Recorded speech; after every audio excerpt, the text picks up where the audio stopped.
नहीं ऑनलाइन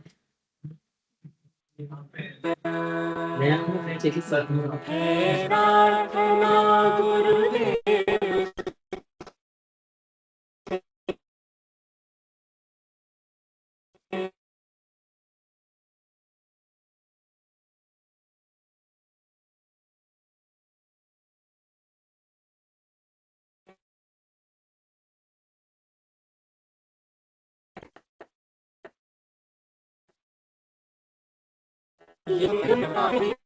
आशीष दे जो सोचने का फर्ज है।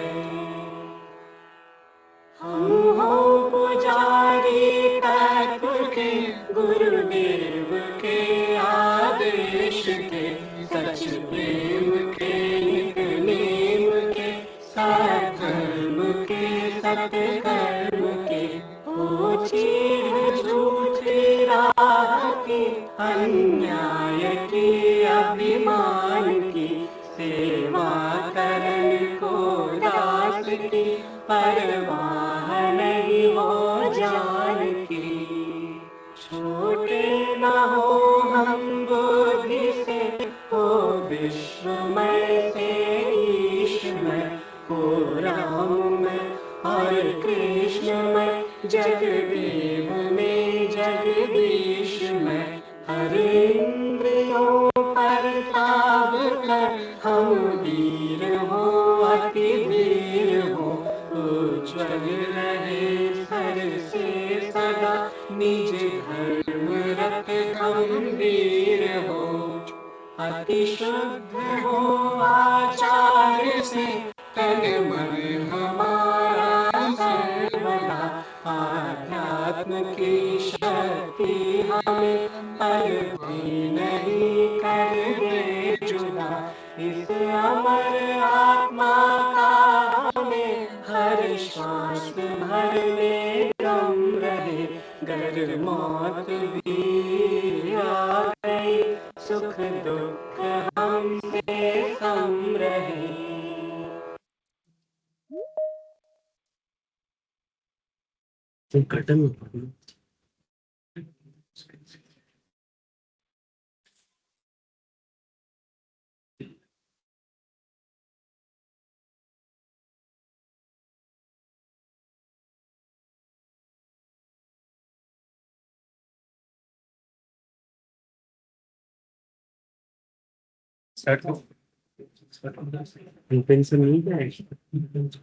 आपके रोहित स्टार्ट आप करोगे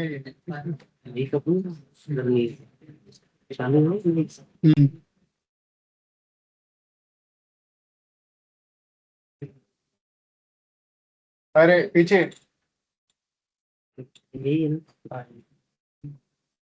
So good afternoon, everyone. Today our speakers will discuss the topics related to the returns and payments under GST.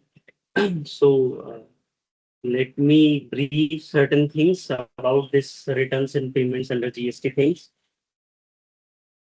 So first of all, the very important thing in GST is that the GST is a self-assessment based tax, in which the assessee has to self-assess its liability and to report or to disclose those liabilities or those ITC into the various returns, which will be discussed by our today's speakers.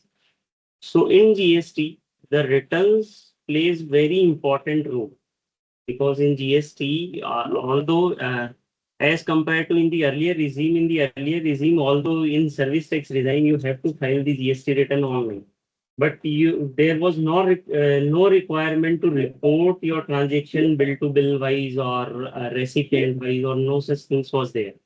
And in earlier tax regime, no thing was there in relation to the online things, from which your ITC is getting verified.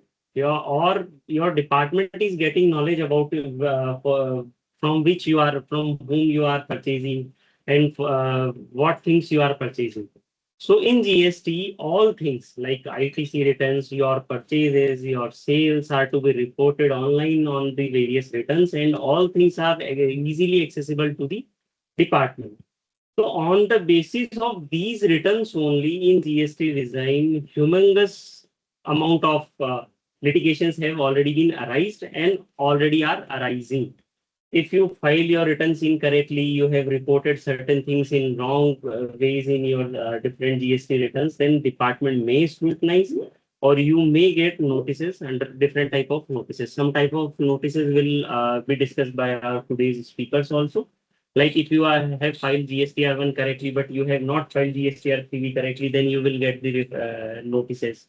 Something is reflecting in your GSTR2B as an ITC, which is to be claimed, but you have claimed excess ITC in GSTR3B, then you will automatically get the notice from the system generated notice. In earlier tax regime, these were not the system in the earlier tax regime with the department. So today's and for the new articles which have recently have joined might be will not be well versed with the various type of returns to be filed under the GST. So this topic is very important for all of you for purpose of tax audit, which you will conduct in coming months, tax audits and during your articleship also. So kindly listen it carefully. So with this, I will hand over to our speakers for further discussion. Good afternoon, everyone. Today, I am Arasan, along with my co-speakers Bhavna and Radhika, are here to present Handbook on Returns and Payments under GST. A return is not just a statement of tax liability, it is a comprehensive declaration of a taxpayer's economic activity for a given period. GST is propelled by a massive centralized IT infrastructure, GSTN. Return includes outward supplies, inward supplies, ITC availment, and electronic ledger settlements. It is an ideal shift from isolated return filing to online interconnected data matching. Outward supply details furnished by a supplier directly dictate eligible ITC for the recipient. This is called self-policing mechanism. Invoice management system introduced from 1st October 2024 narrows margin for reporting errors. Compliance of return forms, timelines, and interdependency are foundation of GST law. Self-assessment in GST. According to Section 59 CGST Act, every registered person shall self-assess the taxes payable under the Act. The registered person himself assesses and discharges his tax liability, not the proper officer. Tax dues are assessed as per the CGST Act provisions and reported via periodic returns. According to Section 2, subsection 97, returns are any prescribed or required information to be furnished under this Act or the rules made thereunder. Filing returns with true and correct particulars means proper compliance with self-assessment provisions. Who must file returns? There is threshold-based registration under the GST law, where the turnover exceeds a particular threshold limit, then registration is mandatory under GST law. For supplier of goods, the threshold limit is rupees 40 lakh.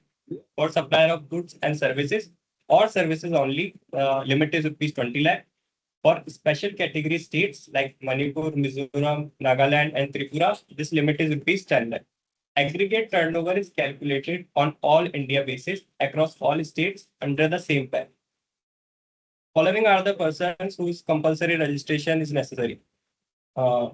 Interstate taxable supply of goods, sales unit sales developers, persons liable to pay tax under RCM, reverse charge mechanism, e-commerce operators liable to pay tax under Section 9, subsection 5. Casual taxable persons making taxable supply, non-resident taxable persons, OEDR service providers, input service distributors, TDS deductors, TCS collectors, online money gaming providers. इससे क्या समझ में आया तुम लोगों को?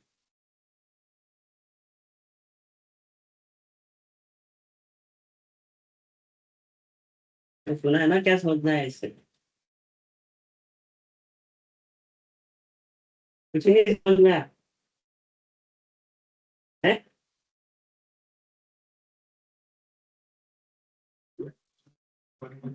registration देना पड़ेगा certain cases में compulsory है वहाँ पे तो यही तो पूछ रहा हूँ कि इससे क्या समझ में आया? अब ये जो 40 लाख या 20 लाख की जो भी लिमिट है, ये कोई मतलब SSI एग्जम्पशन है, ये एग्जम्पशन है कि यहाँ तक के टर्नओवर पे आपको टैक्स ही नहीं देना, या सिर्फ ये रजिस्ट्रेशन की लिमिट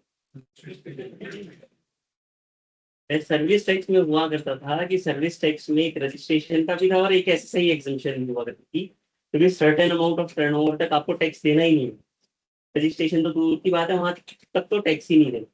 बट यहाँ पे वैसा नहीं है, यहाँ पे ये लिमिट है कि 40 लाख 20 लाख तक आपको रजिस्ट्रेशन नहीं है, उसके ऊपर तो आपको रजिस्ट्रेशन लेना ही है। बट किसी ने वॉलंटरीली मान लीजिए 1 रुपए उसकी सप्लाई थी या सप्लाई स्टार्ट भी नहीं हुई है, उसने रजिस्ट्रेशन ले लिया, और जैसे ही उसने रजिस्ट्रेशन ले लिया तो फिर कोई भी सप्लाई करेगा अगर टैक्सेबल सप्लाई 1 रुपए की भी, तो उसके ऊपर उसको टैक्स देना। पहली चीज तो ये। अब दूसरी चीज क्या है कि ऑल दो टर्नओवर की लिमिट बताई गई है कि भाई गुड्स के केस में कितने के ऊपर आपको लेना है और सर्विसेज के केस में कितने के ऊपर आपको लेना है। बट कुछ ही केसेस इन्होंने ऐसे डिफाइन किए जिस केस में आपको कंपलसरी रजिस्ट्रेशन है, मैंडेटरी रजिस्ट्रेशन है, वहां पे लिमिट कोई लगेगी ही नहीं। वो केसेस इस तरीके से है कि भी कोई भी इंटरस्टेट सप्लाई, अब इंटरस्टेट सप्लाई क्या होती है? Between two different states. Between two different states. अगर आप विद इन सेम स्टेट करोगे तो आप टर्नओवर आपके लिए ये लिमिट है 40 लाख 20 लाख 10 लाख की। अगर आप इंटर स्टेट सप्लाई करना चाह रहे हो सिर्फ गुड्स की, सर्विस के केस में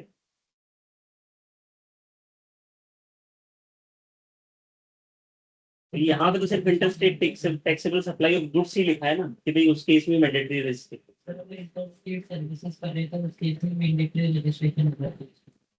नहीं है। सर्विसेज के केस में बहुत पहले नोटिफिकेशन आया हुआ है जिसमें उन्होंने 20 लाख रुपए की लिमिट अलाउ की हुई सिर्फ सर्विसेज के केस। और दूसरा फिर रेसिडेंट यूनिट्स या डेवलपर्स है और ये जो भी केसेस है, पर्सनल लाइबल टू पे टैक्स अंडर रिवर्स चार्ज। अच्छा ये क्या होता है पर्सनल लाइबल टू पे tax under reverse charge? The recipient of the goods has to pay tax. Recipient of the goods और रेसिपेंट ऑफ गुड्स और service? Goods or services. Yes. Majorly जो इसमें कवर्ड होती है वो तो सर्विसेज ही है। कुछ एक 5-6 कैटेगरी ऑफ गुड्स है जो कि इसमें गुड्स के केस में भी रेसिपेंट को देना होता है, अदरवाइज तो मेजरली सर्विसेज ही है। तो इन सब केसेस में रजिस्ट्रेशन आपको लेना पड़ता है। अब इसके अलावा एक और टर्नओवर लिमिट होती है जीएसटी में, वो किसके लिए होती है? कंपोजिशन के लिए। कंपोजिशन क्या होता है? उसमें आईटी से अमेंडमेंट नहीं कर सकते, एक सर्टेन परसेंट का टर्नओवर हमको टैक्स पे जीएसटी पे करना चाहिए। Tax is और वो कॉम्पोजिशन क्या होता है बेसिकली? एक तो हो गया रेगुलर टैक्स रिजीम जिसमें आपको जो भी गुड्स की या सर्विसेज की रेट डिफाइंड है उसके अकॉर्डिंग आपको टैक्स पे करना है, फिर जो भी आईटीसी आपको लेनी है वो करनी है। एक होता है कॉम्पोजिशन जिसके केस में 1.5 करोड़ की लिमिट है for the goods and 50 lakhs for services. नहीं, 1.5 करोड़ है, 75 lakhs तुम्हारा पुराना लॉ है, बहुत पुराना, पुराना भी नहीं। 1.5 करोड़ की लिमिट है कॉम्पोजिशन टैक्सेबल पर्सन के लिए गुड्स के केस, और 50 लाख रुपए है सर्विसेज के केस। जहाँ पे सर्विसेज के केस में तो 6% मतलब 3% सीजीएसटी और 3% एसजीएसटी, और गुड्स के केस में 0.5। लेकिन उसमें भी एक और एक्सेप्शन होता है जहाँ पे 5% टैक्स पे करना हो। Yes. Following is the list of states. Following is the list of states for which different threshold limit is applicable. Now returns taxpayer category overview. For regular taxpayers, GSTR 1, 3B, 99C, GSTR 10 is filed. For composition, GSTR 4, CMP 08, 9A is filed. Casual taxable person, GSTR 1, 3B, GSTR 10 is filed. And these are the persons to which different GSTR rates are applicable, which are discussed by us today. Now question for online participants. What is the GST registration threshold for suppliers of goods in most states? Option A, rupees 20 lakh. Option B, rupees 40 lakh. Option C, rupees 50 lakh. Option D, rupees 10 lakh. Ujjwala.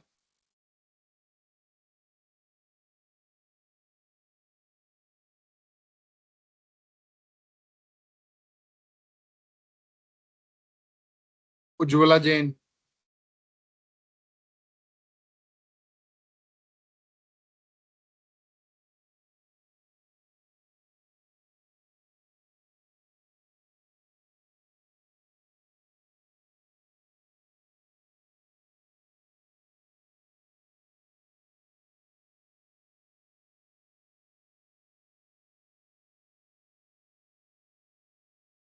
Yes, Lalwani.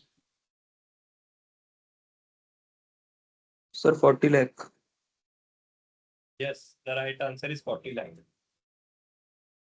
Now there is form GSTR1 outward supply statements. Uh, Due date of filing form GSTR1 is 11th of following month. Now what is GSTR1? GSTR1 is a return filed by a registered taxpayer to report details of all outward supplies of goods and services made during a tax period. Who files? All registered persons except ISDs, ISD performance, input service distributors, non-resident taxpayers, composition taxpayers, EDS deductors, ECS collectors. Nil return must be filed even if no business activity is carried on. Nil return basically filed through portal, but the government, for ease of the taxpayers, have given an option to file nil return via SMS. QRMP filers. QRMP filers file GSTR1 quarterly, may upload invoices via invoicing furnishing facility in first 2 months of quarter. Invoices up to rupees 50 lakh per month per recipient are allowed. Locking rule. Cannot file GSTR1 for current period if GSTR3B of previous period is pending. There is amendment. Once GSTR1 is submitted, it cannot be changed. Use GSTR1A, optional amendment form filed after GSTR1 and before GSTR3B.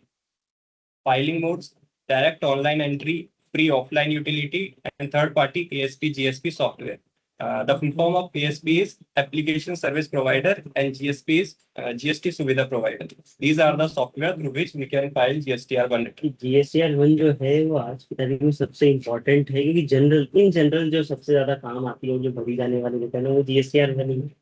बाकी जो specific जिनके यहाँ लगता है GSTR7, 5, 4, वो तो certain limited purpose के लिए लगता है। बट इन जनरल अगर किसी बिजनेस पर्सन को भरनी होती है, टैक्सेबल पर्सन को, तो वो GSTR1 ही फाइल करनी पड़ती है। और GSTR1 क्या होती है, इससे क्या समझ में आया अभी जो करा, इसमें क्या रिपोर्ट होता है? Outward supply means, outward supply means मान लो मैंने कोई सर्विसेज ली जिसमें की रिवर्स चार्ज में मेरे को टैक्स देना है, तो वो यहाँ रिपोर्ट होगी 1 में। और मैंने कोई सर्विसेज दी जिसपे मेरे रेसिडेंट को आरसी में टैक्स पे करना है, तो वो बेसिकली आउटवर्ड सप्लाई क्या है? आउटवर्ड सप्लाई वो है जो भी एक टैक्सेबल पर्सन सप्लाई करता है। एक तो होती है इनवर्ड सप्लाई, जो कि उसने चीजें प्रोक्योर करी, इनपुट सर्विस, इनपुट गुड्स या कैपिटल गुड्स खरीदा।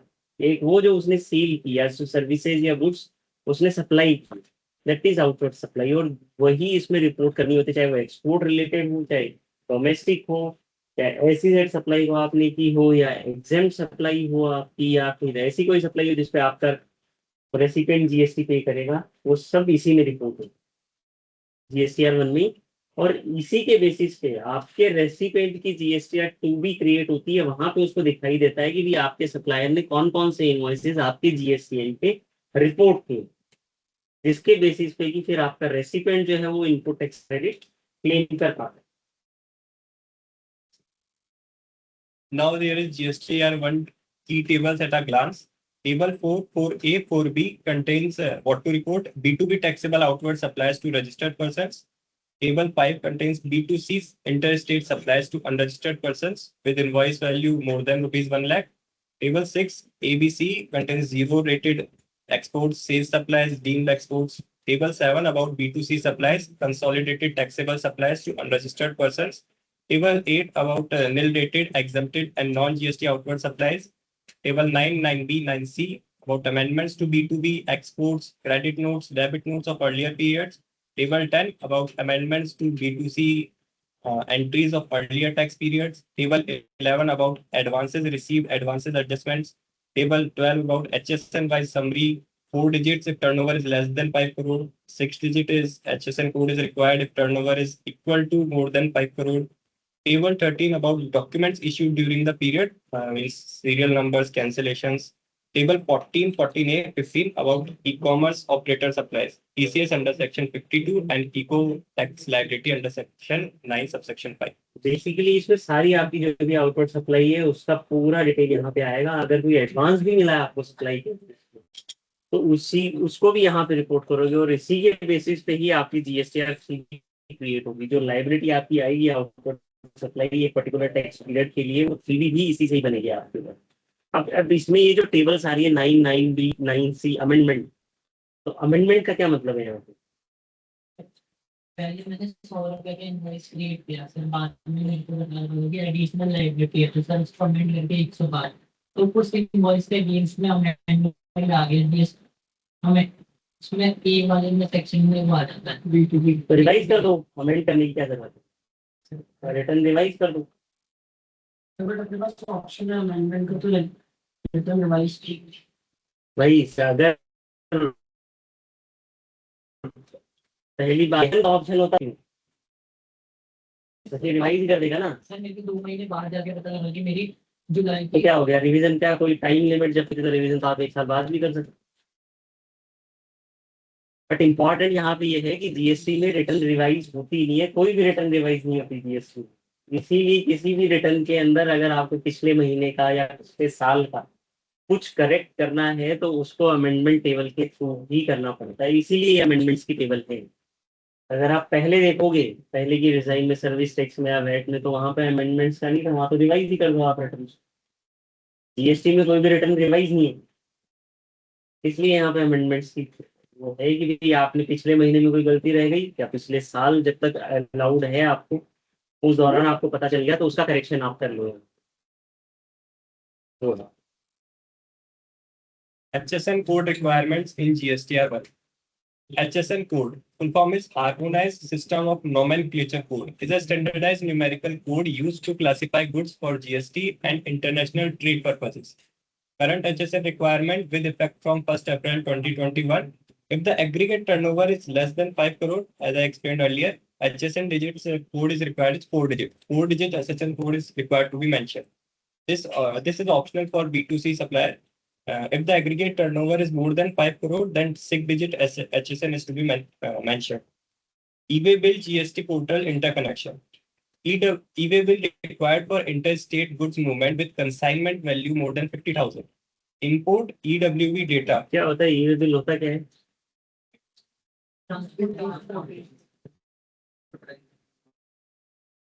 ट्रांसपोर्टेशन ऑफ गुड्स के लिए। ठीक, होता तो उसके लिए ही है, बट क्या होता है, जिसे ट्रैकिंग ऑफ ऐसे कर सकती है गवर्नमेंट, बिल्डिंग भी होती है, वो भी ट्रांसपोर्टेशन के लिए ही होती है। ट्रांसपोर्टेशन उससे अपन ट्रैकिंग नहीं कर सकते। क्या होता है इसमें, कंटेंट क्या होता है इसमें ई-वे बिल में? कंसाइनी की डिटेल्स होती है, कंसाइनी सप्लायर रेसिपिएंट की डिटेल होती है बेसिकली, और इसके अंदर सप्लायर रेसिपिएंट भी नहीं है, उसमें काफी सारे से ऑप्शन होते हैं कि भाई क्या पर्पस के लिए आप मूवमेंट कर रहे हो। सिर्फ आउट ऐसा नहीं कि आपने कोई सेल की है तो ही ई-वे बिल बनाना पड़ेगा। मान लो आपकी साइट है, वर्किंग साइट है कहीं दूसरी जगह पे 100 किलोमीटर दूर है, और आपके पास कोई मशीनरी या गुड्स रखा हुआ है यहाँ पे, आपको खुद के पर्पस के लिए, ओन यूज के लिए आपको यहाँ से वहां लेके जानी है, तो भी आपको ई-वे बिल बनाना पड़ेगा ओन यूज। तो ई-वे बिल बेसिकली एक डॉक्यूमेंट है जिसमें आप कहाँ से और कहाँ तक मूवमेंट कर रहे हो गुड्स की, किस गुड्स की मूवमेंट कर रहे हो, कौन से व्हीकल से मूवमेंट कर रहे हो, मूवमेंट करने वाला कौन है और रेसिपिएंट कौन है, उसकी पूरी डिटेल जाती है, वो होता है ई-वे बिल। और उसके बेसिस पे ऑल तो ठीक है, गवर्नमेंट उससे ट्रैक भी कर सकती है कि भाई ये उस रूट के ऊपर ये उस दिन मूवमेंट हुई भी या नहीं हुई। बट आज की तारीख में अगर इस लिमिट से ऊपर है, भाई इंट्रा स्टेट को आप छोड़ दो, हर एक स्टेट में खुद की लिमिट्स होती है। जैसे राजस्थान में 2 लाख की है कि भी 2 लाख की लिमिट तक का गुड्स अगर आप इंट्रा स्टेट करोगे तो वहाँ ई-वे बिल की जरूरत नहीं है। बट इंटर स्टेट के लिए 50,000 की, तो जहां पे भी 50,000 से ऊपर ज्यादा का वैल्यू का गुड्स मूवमेंट हो रहा है तो वहां पे ई-वे बिल इंपॉर्टेंट है। अदरवाइज अगर टैक्स अथॉरिटीज बीच में सर्च कर लेती है गुड्स को या व्हीकल को, तो वो सीज भी कर सकती है, उसको कॉन्फिस्केट कर सकती है। कस्टमर्स को डिलीवर कर रहे हैं, मतलब 1 लाख 1.5 लाख अलग अलग अमाउंट के तो वो अलग उसकी भी व्यवस्था है कि भी आपको एक कंसोलिडेट बना के और उस हिसाब से बनाना पड़ेगा, आपको डिलीवर करते जाओ और उसका एक कंसोलिडेट बिल, उसकी भी व्यवस्था उसका अलग तरीके से बनता है। और ये जो HSN है, ये HSN क्या होता है? आइडेंटिफाई करने के लिए छोड़ रखे हैं, कोई भी गुड्स को आइडेंटिफाई और सर्विस को भाई जीएसटी में मान लो ऐसे तो लाखों प्रोडक्ट्स होते हैं, अब किसके ऊपर क्या रेट लगाओगी, उनका सबका एक चैप्टर हेडिंग डिसाइडेड है, उसमें फिर सब हेडिंग होती है, उसके बेसिस पे ये है कि भाई ये कहाँ जाके कौन से चैप्टर में क्लासीफाई होगा, और उसकी रेट फिर रेट शेड्यूल जो है जीएसटी के वहाँ प्रोवाइडेड है कि भाई इस सेचेशन का होगा तो ये रेट लगेगी, ये होगा तो ये लगेगी। तो इसलिए प्रॉपर क्लासिफिकेशन भी बहुत इंपॉर्टेंट है। तो गुड्स के केस में तो एचएसएल हो गया और सर्विसेज के केस में एसएससी हो गया। Import EWB data button in GSTR1 allows import from eBay bill portal into tables 4A, 4B, 5, 6, A, B, C, and 7. For up to 50 line items of invoices, direct population is done. For 50 to 500, CSV download is required. For more than 500 line items, means for more than 500 invoices, zipped Excel is mandatory. Default invoice type in EW portal is regular. We can change manually for reverse charge transactions. Filing nil GSTR1 via SMS. Rule 67A of CGST rules with effect from 1st July 2020. When can nil GSTR be filed? When there is no outward supplies, no supplies attracting reverse charge, no amendments to earlier returns, no credit debit notes, no advances received for services, no adjustment of advances. Prerequisites for SMS filing. The person should be registered as a normal casual taxpayer, sales unit, or sales developer with valid GSTIN. Filing frequency should be monthly or quarterly, which can be set on the portal. Authorized signatory mobile number registered on GST portal. No data in saved stage in online GSTR1. Important points. Only one authorized signatory per GSTIN per unique mobile number can use SMS filing. Wrong OTP entered 3+ times in a day, then GSTIN plus mobile combination blocked for 24 hours. However, portal filing still works. GSTR1 can be filed only on or after first date of the following month of the tax period. On or after first date, and due date is 11th of following month. For new taxpayer, user ID must be activated on GST portal before SMS filing. Form GSTR1A, amendment return. What is GSTR1A? Optional amendment form that allows a registered person to add or amend details in the GSTR1 already filed for the same tax period. When to file? Must be filed after filing GSTR1 and before filing GSTR3B for the same tax period. Who benefits? Primarily the supplier. If they missed any invoice or entered wrong details in GSTR1, GSTR1A is the corrective mechanism for the same period. Recipient impact. Any amendments made in GSTR1A by the supplier will be reflected in the recipient's IMS, invoice management system, and will update GSTR2B accordingly, ensuring accurate ITC. Invoice furnishing facility amendments, IFF. Records furnished in IFF for first and second month of a quarter can also be amended through GSTR1A for that quarter. Limitation. Cannot be used to revise data that was already processed or settled. Once GSTR3B for the period is filed, GSTR1A for that period cannot be filed. Means GSTR1A return is filed after GSTR1, but before GSTR3B. As once GSTR3B is filed, then the transaction is settled or processed. Hence, GSTR1 shall be filed in between them. Now, question for online participant. What is the due date for filing GSTR1 for monthly filers? Option A, 28th of following month. Option B, 11th of following month. Option C, 15th of following month. Option D, last day of month. कुसुम कोई नहीं बोलेगा।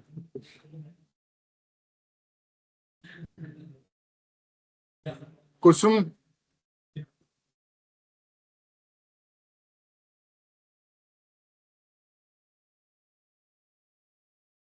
कुशल को पूछो, कुशल है ना इसमें। उर्दू में बेटा है। कुशल सर, कुशल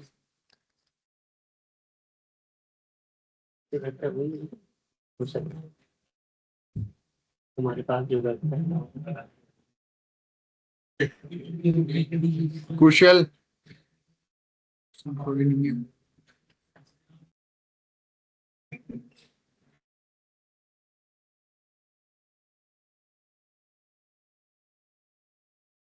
कौन था कौन था नीचे देविका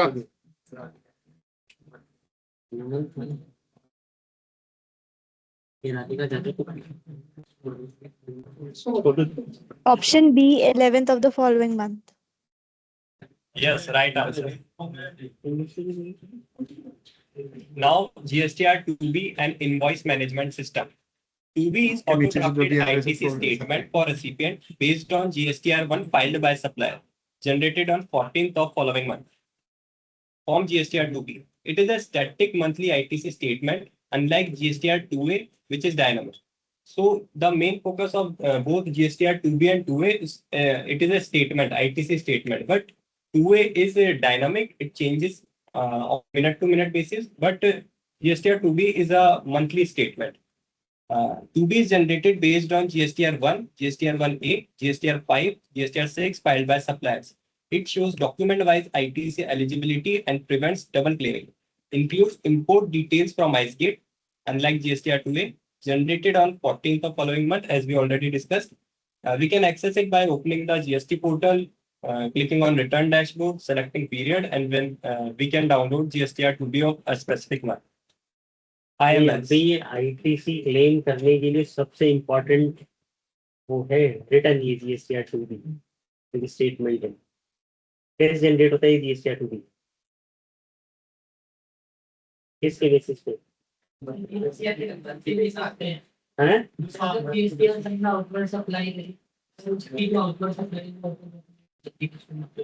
तो आज की तारीख में लॉ में भी है कि भाई जो 2B में दिखेगा उसी की क्रेडिट मिलेगी और अदरवाइज नहीं मिलेगी। अगर तुम लोग अभी टैक्स ऑडिट करोगे और उसमें अगर ये रिकंसिलिएशन वगैरह ITC मैच करोगे तो वहां में भी तुमको इसे 2B से रिकंसाइल करना पड़ेगा जो भी 3B में क्लेम हुआ है उसको। तो ये मतलब काफी इम्पोर्टेंट है GSTR 2B, थोड़ा सा ढंग से समझ लो इसको।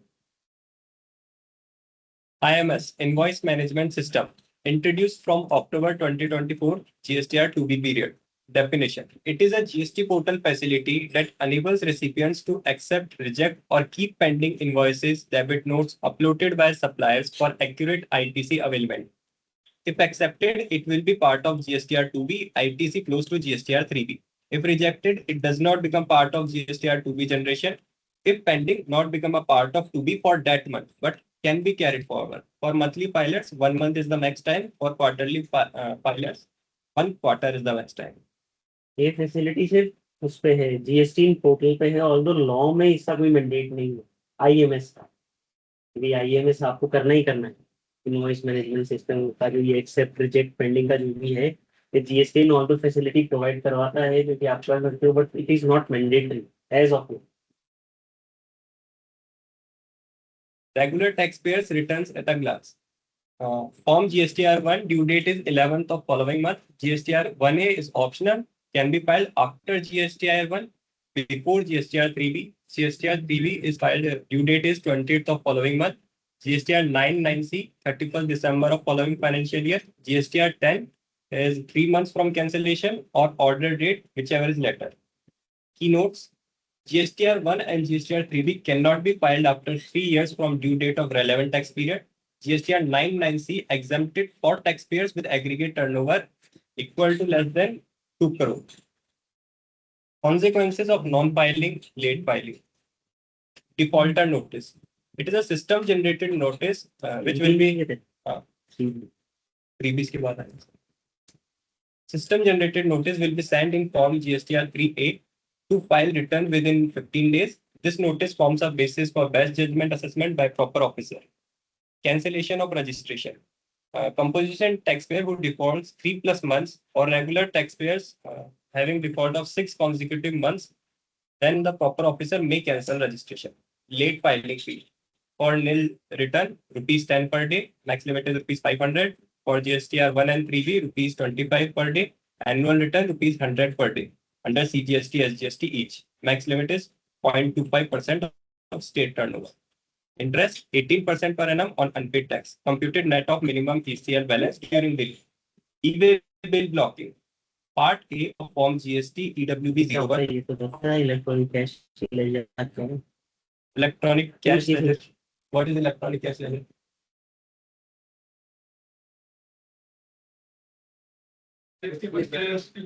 जीएसटी पेमेंट के लिए डालना फिर इसके बाद में एक बैलेंस है। कहाँ है कैश बैलेंस? पॉकेट में जो है वो। तो पेटीएम वॉलेट में है वो है, या बैंक वॉलेट में है जो? क्या होता है इलेक्ट्रॉनिक कैश लेजर? कहाँ मेंटेन होता है?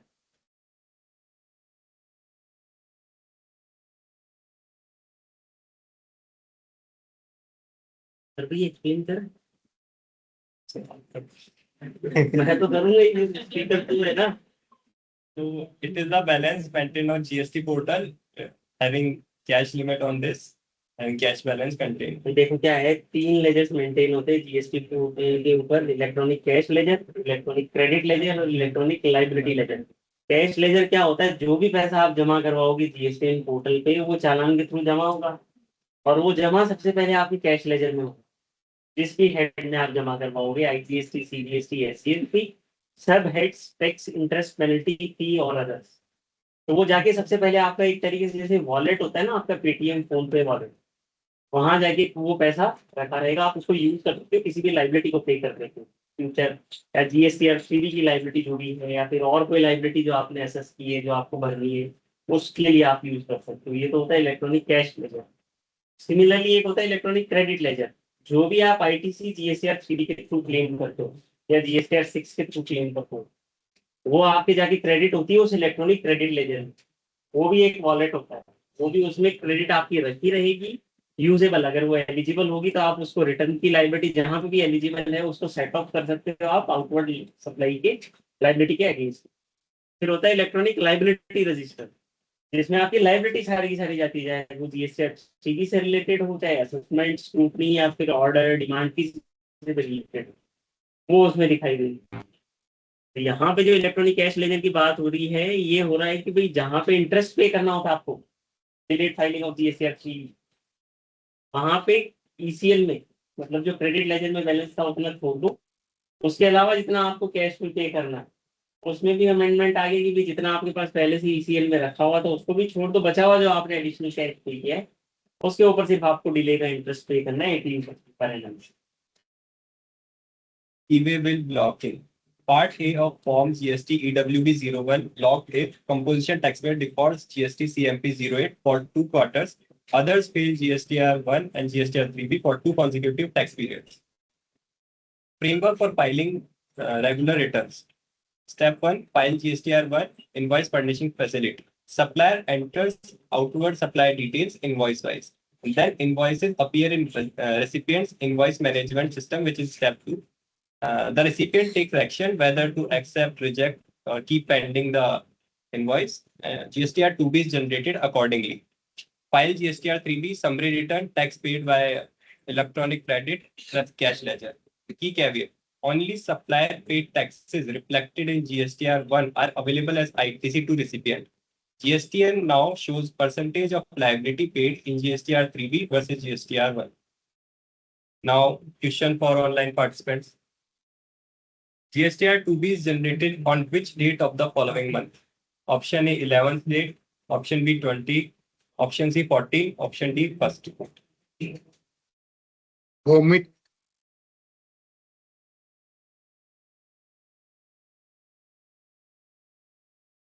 The 14th. Yes, the right answer is 14. Form GSTR 3B summary return. GSTR 3B is a simplified summary return, does not contain invoice-wise details. Once filed, cannot be revised.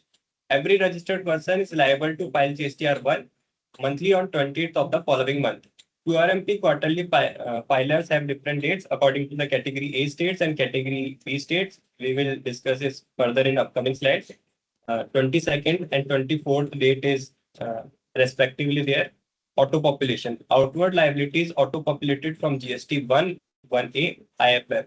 And ITC is auto populated from GSTR 2B via IMS actions.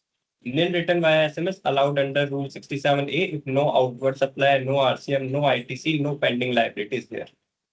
GSTR 3B Table 3.1 contains information about outward plus inward supplies, RCM. 3.1.1 contains about section 9 subsection 5 eco supplies, 3.2 about interstate supplies, 4A ITC available, 4B1 about ITC reversal which are permanent, 4B2 ITC reversal which are temporary, 4C net ITC available, 4D2 ITC not available, table 5 about exempt, nil, non-GST inward, 5.1 about interest and late fee, and 6.1 about payment of tax, breakup of tax liability.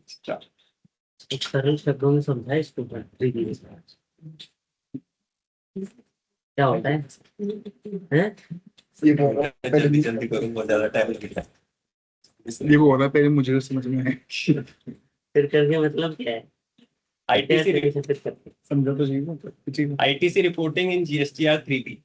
Table 4 ITC auto population. GSTR 2B auto populates table 4A of GSTR 3B. This includes all ITC eligible, ineligible from GSTR 2B. Values are editable. Step 2 identify permanent reversals. Step 3 identify any temporary reversals. And in step 4 compute net ITC. Step 5 contains ITC which is not available, described in table 4D2. Nil GSTR 3B. When to file nil GSTR 3B?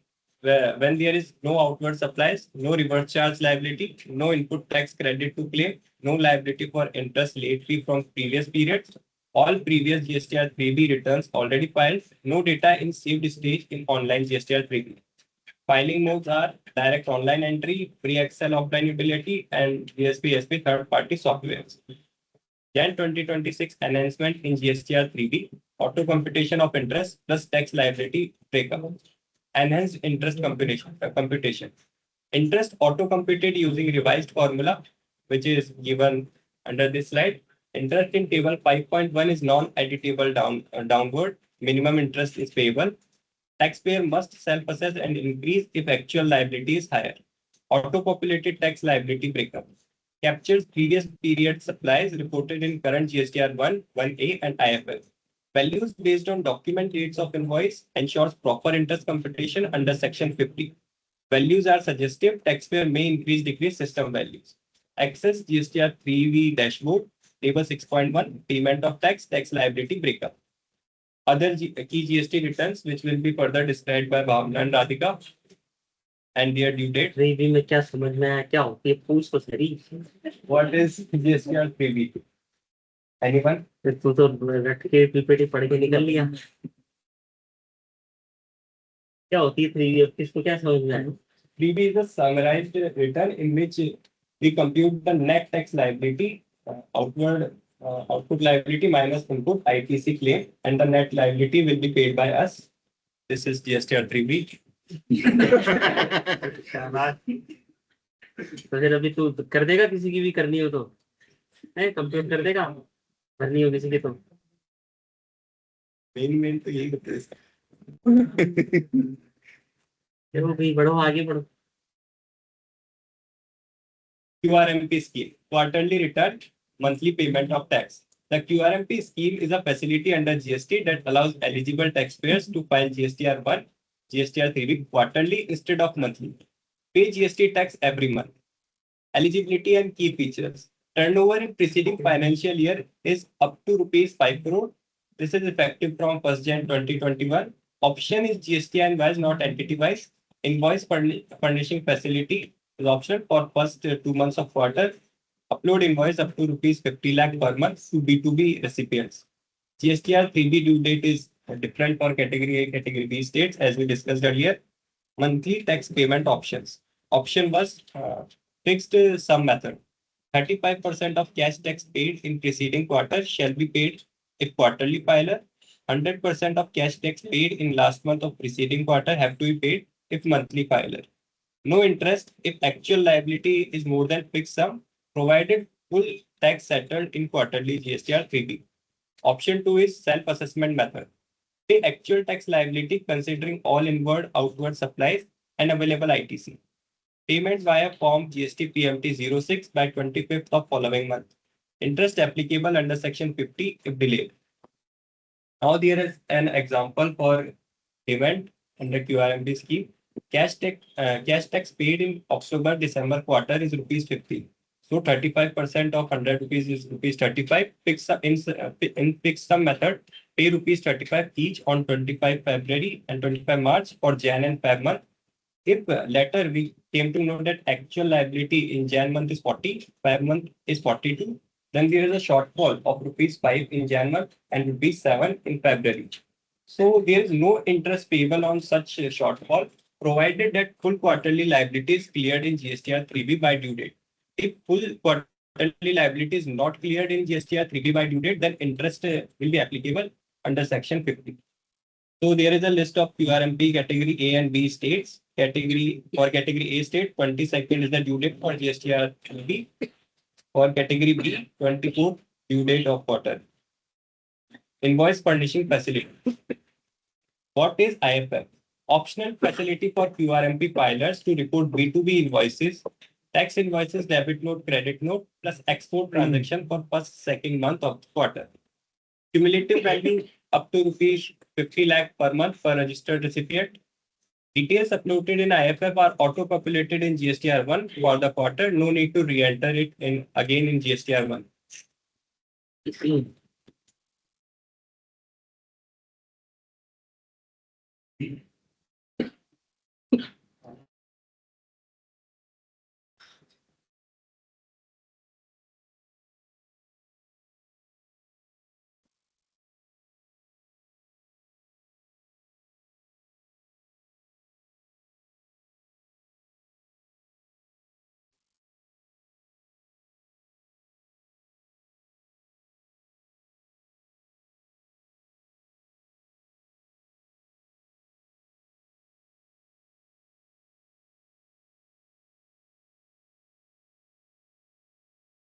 Recipient benefit. IFF details reflect in recipient's GSTR 2A 2B immediately, enabling them to claim ITC without waiting for quarterly GSTR 1. Amendment. Record furnished in IFF for first and second month can be amended in GSTR 1A. Due date 13th of succeeding month for each of the first 2 months of the quarter. So basically QRMP एक ऐसी scheme होती है जिसमें जो quarter के and पे supplier अपना GSTR 3B1 file कर सकता है, बट अगर सप्लायर GSTR 1 3B क्वार्टर के एंड पे फाइल करेगा तो ITC मतलब जो GSTR 2B में ITC स्टेटमेंट होता है उसमें भी क्वार्टर के बाद ही इनपुट शो होगा रिसिपिएंट के लिए. सो रिसिपिएंट को भी 3 मंथ्स के लिए वेट करना पड़ेगा जब तक सप्लायर अपनी 1 और 3B नहीं भेज देता. इसके लिए है ना जीएसटी डिपार्टमेंट ने एक ऑप्शन निकाला इनवॉइस फर्निशिंग फैसिलिटी का, जिसमें है ना फर्स्ट और सेकंड मंथ की जो सप्लाई है उसका IFF इनवॉइस फर्निशिंग फैसिलिटी के थ्रू इनवॉइस अपलोड कर सकता है और फिर रिसिपिएंट उस इनवॉइस का बेनिफिट ले सकता है फर्स्ट और सेकंड मंथ की इनवॉइसेस में. Monthly filing limit timeline at a glance. 10th for 10th date of the month, GSTR 7 and GSTR 8 is filed. On 11th, GSTR 1 is filed. For 13th date, GSTR 1A, GSTR 6, GSTR 5 is filed. On 14th date, GSTR 2B is generated. On 20th date, GSTR 3B, GSTR 5 is generated, is due. QRMP PMT 06 is due on 25th. Annual returns GSTR 9, 9A, 9B, 9C. is due date is 31st December following financial year. GSTR 4 30 June following financial year, and GSTR 10 3 months from cancellation or order date, whichever is later. Now question for online participants. Rate of interest on unpaid GST tax liability under section 50 is option A 12%, option B 24%, option C 9%, option D 18%. Khushi Jain.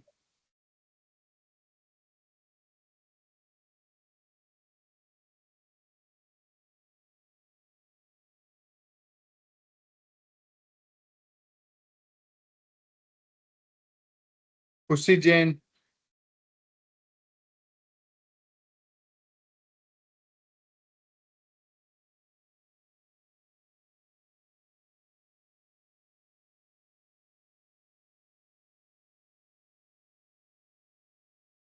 Kanika.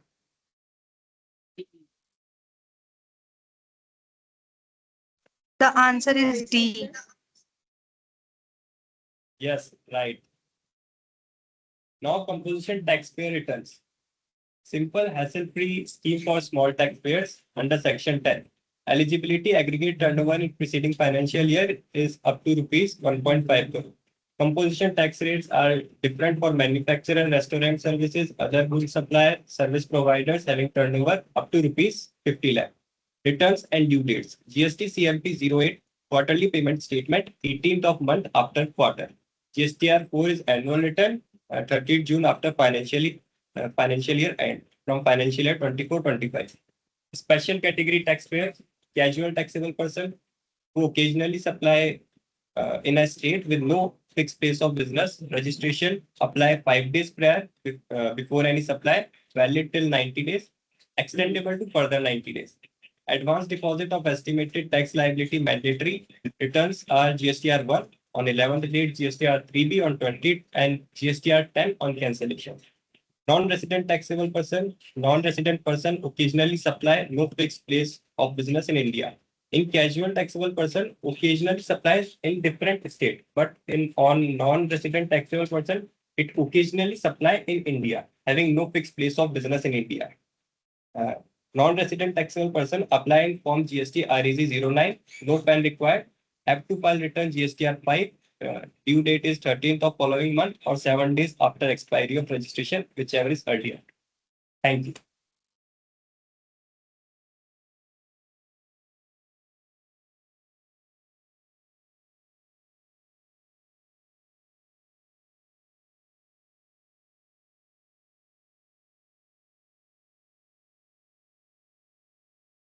Hello everyone, my name is Bhavna and I will be covering GSTR 5A, 6, 7, 8 and 9. So first we will cover about GSTR 5A. It is covered under section 14 of IGST Act and 39(5) of CGST. It is applicable to non-resident suppliers of OIDA, online money gaming services to unregistered person in India. Due date is 20th of the following month. Tax payment only by electronic cash ledger, ITC cannot be used. Now, Rule 64 expressly covers online money gaming in operators in outside India. Now, what qualifies as OIDA? So, advertising online, data and information, ebooks and digital media like Netflix, Amazon Prime, Savan, automated e-learning like Udemy, LinkedIn, other softwares.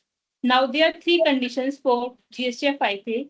There should be a non-taxable territory supplier, unregistered Indian recipient, and delivered over internet with minimum physical intervention. Now we will cover about GSTR 5A tables.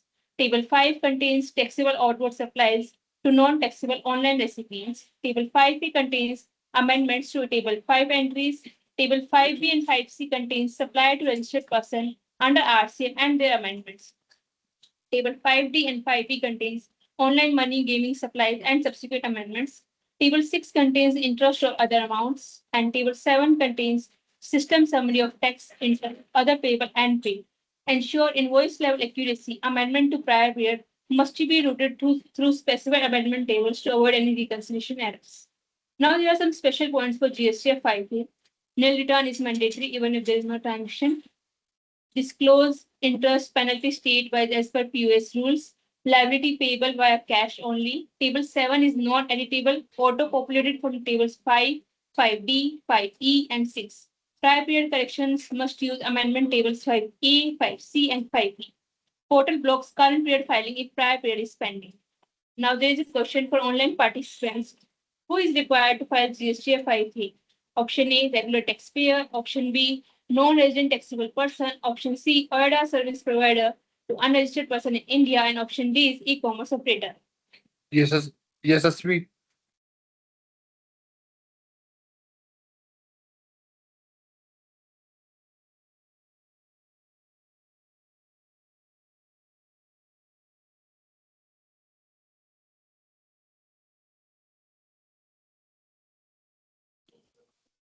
Answer is C. Yes, answer is correct. Now we will cover about GSTR 6. It's about the input service distributor. It is covered under section 20 and 39 of CGST Act. It is applicable to registered input service distributors. Due date is 13th of the following month. ISD registration cannot discharge output tax liability. They can only receive and distribute ITC on input services. Now there is one amendment. GST 6 once filed cannot be revised but can be amended. Therefore, validate thoroughly before submission. Now the question arises, who is input service distributor? So input service distributor is an office of the supplier of goods or services or both where or documents of services attributable to other location registration having the same PAN are received and the corresponding credit should be transferred to such location registration having the same PAN since the service is related to other location. Now we will cover about tables in GSTR 6. So table 3 contains ITC received for distribution. Table 4 contains total ITC available for distribution. Table 5 and 8 contains distribution of ITC by IRG invoice or IRG credit note. Table 6A contains amendment to table 3. Table 6B contains debit note, credit note against table 3 invoices. And table 6C contains amendment to prior period debit note credit. Table 9 contains redistribution of ITC distributed in earlier times. So this is an important thing. If there is by mistake, ITC has been wrongly distributed in different locations, we can redistribute those ITC in the earlier next returns. Now, the special points for GSTR 6, filing independence. You must file GSTR 6 regardless of whether your counterparties have filed their returns. Both eligible and ineligible ITC must be distributed to the recipients. GSTR 6A auto-populates from the counterparty filings for your review and comparison. Distribute credit on the same tax head for same tax recipients, but convert CGST, SGST, UGST, UTGST to IGST for out-of-state recipients. Once submitted, GSTR 6 cannot be revised but can be amended. You must file a nil return if you have zero ITC to distribute for the month. Now, we will cover about GSTR 7. So GST से क्या समझना है? Now, what you all have understood about the IST, GSTR 6. कुछ नहीं ISD क्या है? तो ये कुछ तो फुल फॉर्म है। आवाज फुल फॉर्म तो होता है। उसका मतलब क्या होता है? ऐसा अगली स्लाइड में TDS का भी तुम फुल फॉर्म बता दो। पता क्या है ये इसकी?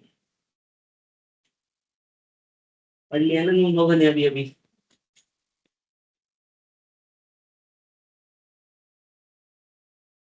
Same registration में अपने same different sign numbers में registration में अपने input अपने distribution में अपना transfer कर सकते हैं basically एक branch से दूसरी branch से कुछ हद तक सही है। बेसिकली क्या है कि मान लो किसी ने कोई कॉमन एक्सपेंस इनकर किया किसी HO ने या ब्रांच ने किसी दूसरी लोकेशन के लिए, तो अब वो एक्सपेंस एलोकेट करना तो या तो आप क्रॉस चार्ज करो या तो आप बिल कर दो उतनी अमाउंट पर दूसरी ब्रांच से, या फिर आप जो है इनपुट टैक्स क्रेडिट जो आपके पास आया है वो आप डिस्ट्रीब्यूट करो रेस्पेक्टिव ब्रांच।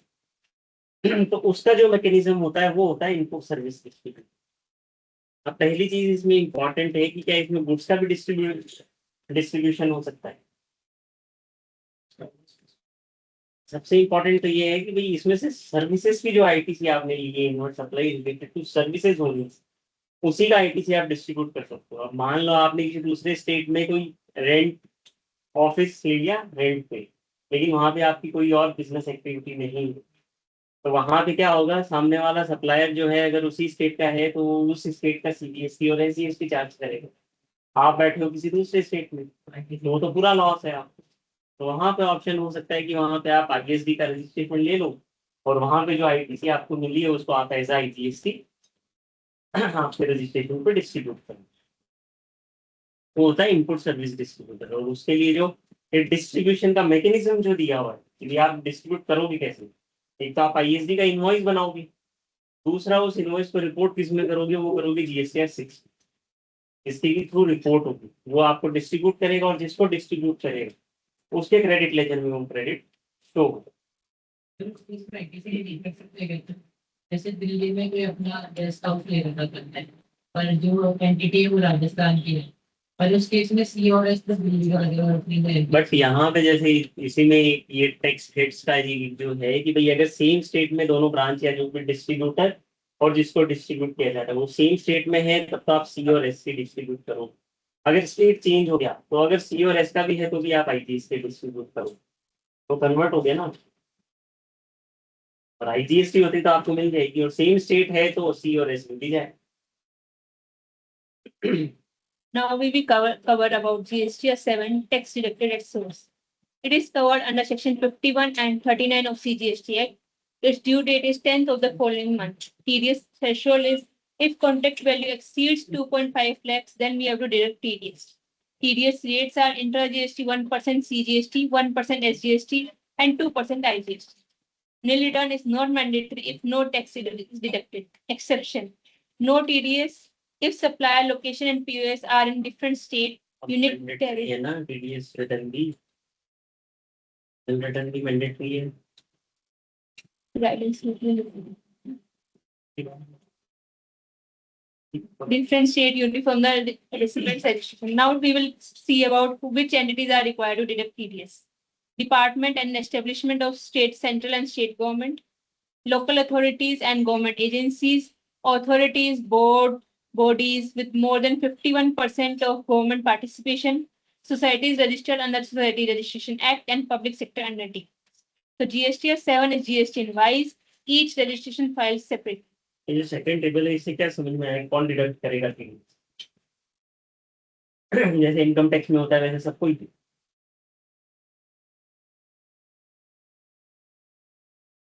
फिर कौन करेगा? डिडक्टर कौन होगा? कोई भी टैक्सेबल पर्सन. तो फिर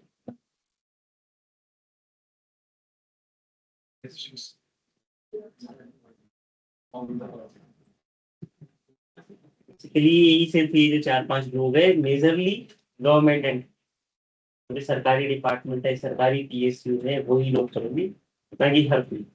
और किस केस में करेंगे? कंडीशन क्या है यही लिखी हुई है फर्स्ट टेबल में.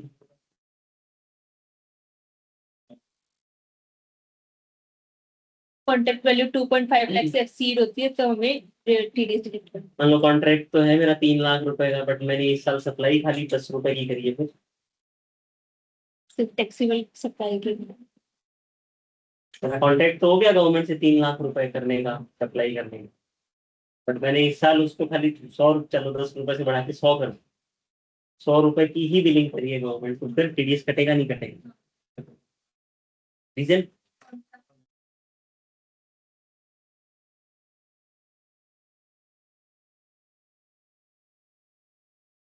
कंडीशन क्या है? कॉन्ट्रैक्ट वैल्यू आपकी इंपॉर्टेंट है ना कि वैल्यू ऑफ सप्लाई. यहाँ पे अगर कॉन्ट्रैक्ट आपका 2.5 लाख रुपए से ज्यादा का है तो जो भी आपने सप्लाई की है ड्यूरिंग द ईयर उसमें जैसे इनकम टैक्स में होता है पेमेंट और क्रेडिट विच एवर वैसे ही सेम यहाँ पे भी कि आप पेमेंट नहीं किया आपने अकाउंट अगर रिस्पेक्टिव क्रेडिटर्स अकाउंट आपने क्रेडिट कर दिया तो भी आपको फीस दे सकते हैं. तो उसकी रिपोर्टिंग जिस रिटर्न में होगी वो रिटर्न है GSTR 7. ये आप डिडक्ट करोगे जैसे इनकम टैक्स में होता है 26 AS बनता है आपका भी 26 AS में आपको सारी क्रेडिट्स दिखाई देती है. इसमें जिस रेसिडेंट का आपने डिडक्ट किया है उसको एक अलग से स्टेटमेंट शो होता है उसके नॉर्मल GST रजिस्टर. वहां पे आपसे अगर रिलेटेड है तो आप उस एंट्री को एक्सेप्ट कर लो. जैसे ही आप एक्सेप्ट करके उस स्टेटमेंट को फाइल कर दोगे तो आपके कैश लेजर में अमाउंट क्रेडिट हो जाता है जो GST पोर्टल के ऊपर इलेक्ट्रॉनिक कैश लेजर मेंटेन होता है उसमें जाके वो आपका जैसे जो डिस्कस हुआ ना अपना कि वॉलेट बैलेंस दिखाता है वैसे ही वो बैलेंस आप शो कर देंगे. बट इसमें इंपॉर्टेंट ये है कि जो भी आप एक्सेप्ट करोगे लाइक इनकम टैक्स जो भी आपके 26 AS में क्रेडिट्स आ रही है वो आपकी इनकम है which you have to report in your ITRs. ऐसी GST में अगर आपने एक्सेप्ट कर लिया तो मतलब वो आपका टर्नओवर है वो आपने सप्लाई की. अगर आप रिजेक्ट करते हो तो मतलब वो रिलेटेड नहीं है और जैसे ही आपने एक्सेप्ट कर लिया तो फिर आप ये लेटर ऑन ये नहीं कह सकते कि मैंने सप्लाई की. आपको फिर उसका टर्नओवर रिपोर्ट भी करना पड़ेगा रेस्पेक्टिव GSTR 1 या GSTR 3 में और टैक्स भी पे करना पड़ेगा. Now there are two tables that are table 3 and table 4. Table 3 contains details of TDS like GST and deductee, invoice number and date, invoice value, amount paid, TDS amount, all at invoice level. Table 4 contains amendment to TDS, adjustment for earlier periods, entries rejected by the deductee, appear for amendment, follow portal workflow strictly. Prepare invoice level data in the prescribed format to avoid any rejects and reconciliation issues. Now there are some special points for GSTR 7. Invoice level detailing is required. TDS liability should be discharged through electronic cash ledger only at the time of filing return. The deductee can accept, reject TDS details auto-populated to their TDS credit receivable table. Action with the deductee is mandatory for crediting to the cash ledger as discussed by Siddharth. Deducted एक और important कि कोई भी अपनी GSTR 7 normal return normal GST registration में भर सकता है। मान लो कोई गवर्नमेंट है जिसकी सप्लाई में टैक्सेबल है, उसने नॉर्मल GST रजिस्ट्रेशन नहीं रखा, तो उससे भी भर सकता है, GSTR 7 फाइल कर सकता है, कर सकता है।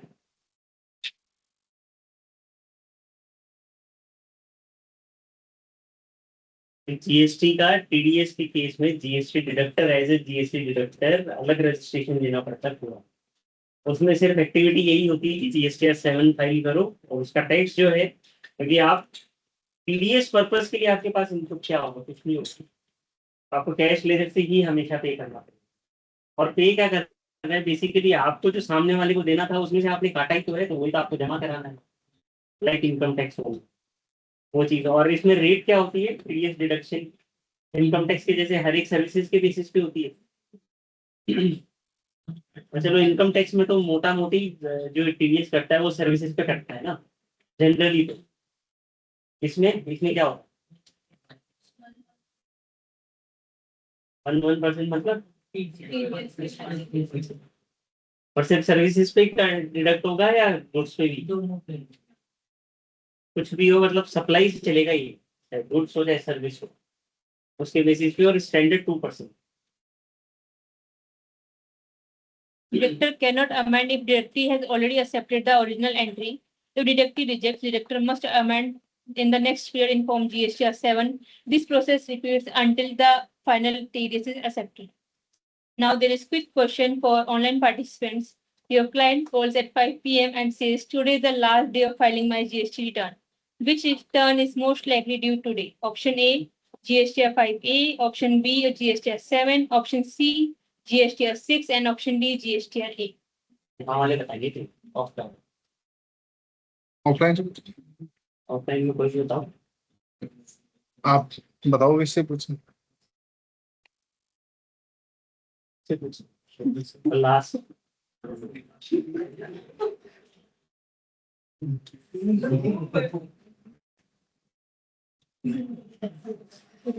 पहले पढ़ के सुना दो ना, क्वेश्चन ही पढ़ के सुना दो। Which return is likely due today? Today मतलब आज 13 तारीख को सर्च किया है?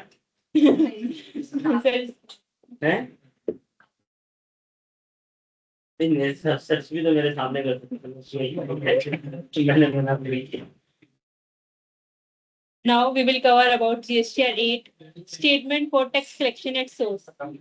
It is covered under section 52 and rule 67. It is applicable to every electronic commerce operator. Due date is 10th of the following month. Note: nil return not mandatory when no tax is collected. Net taxable supplies on which TCS is computed equals to aggregate value of taxable supplies excluding notified under section 9(5) minus aggregate value of taxable supplies returned to supplier during the month. TCS rates are 0.25% CGST, 0.25% SGST, and for interstate it is 0.5% IGST. It is TCS is computed on the net taxable supplies when first supplier supplies through ECO. ECO is not the agent of the supplier. Consideration is received by the ECO from the final customer. Now there are some exemptions for TCS collection. Reverse charge mechanism. While TCS is typically calculated on the net value of supplies, it is explicitly not required to collect when recipient is liable to pay tax on the reverse charge basis. TCS is not liable to be collected on the import of goods since these transactions are strictly covered under the Customs Act 1962, so they remain outside the purview of TCS. Similarly, TCS is not liable to be collected on the import of services. For this transaction, recipient is directly liable to pay the tax under the reverse charge mechanism. Now, there are some special considerations for the composition taxpayers. A composition taxpayer cannot supply services through an ECO. However, they are permitted to supply goods through an ECO.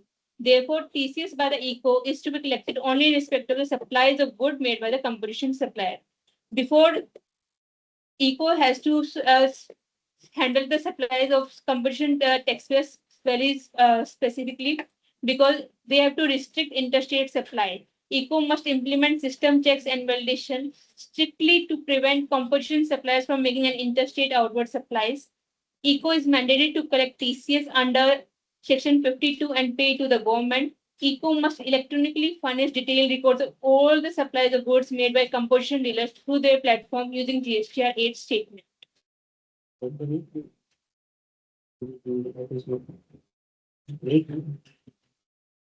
GSTR 8 table. Table 3, details of supplies attracting TCS. Table 3.1, details of supply by unregistered suppliers. Table 4 and 4.1 contains amendment to supplies attracting TCS and to supplies by unregistered suppliers.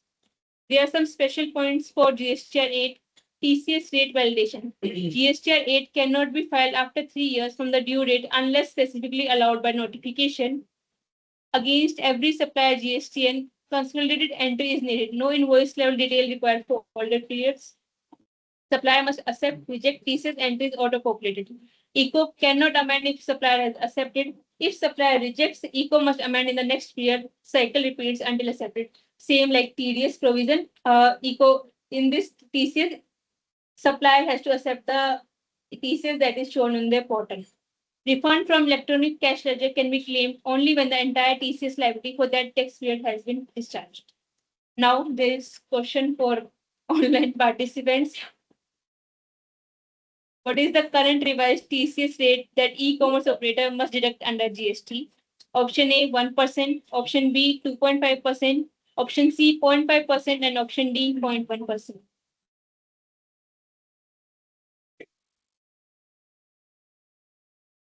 Yes, correct answer.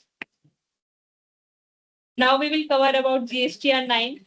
It is covered under section 44 of CGST Act. It has to be filed by 31st December following the financial year. TCS आगे क्या समझ में? बस wait कर रहे हैं खत्म हो कब से बोले हैं समझ तो बाद में लेंगे पढ़ेंगे तो अभी क्या करना है क्या समझ में आया TCS में 0.5% आवाज बहुत बढ़िया यस क्या समझ में आया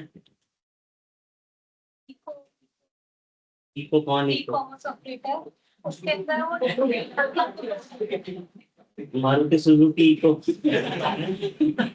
टीसीएस को डिडक्ट करते हैं और इसके अंदर से कुछ एक्सेप्शंस TDS डिडक्ट होता है कलेक्ट होता है सॉरी कलेक्ट करते हैं और इसके अंदर कुछ एक्सेप्शंस भी थे जैसे कि इंपोर्ट जो वो था किस से कलेक्ट करेगा TCS जो उसके प्लेटफॉर्म पे जो गुड्स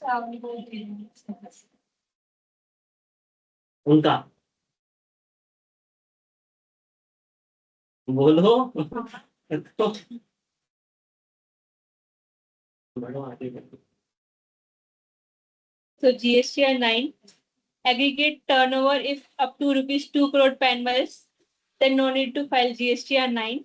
However, क्या होती है पहले वो तो बताओ GSTR नहीं GSTR फाइलिंग रेट है GSTR 9 contains it is an annual return that is filed after GSTR 1 and 3B file of all the months. And it contains consolidated details of all the transaction and finance we have done during the preceding financial year. इसमें लिखा हुआ है कि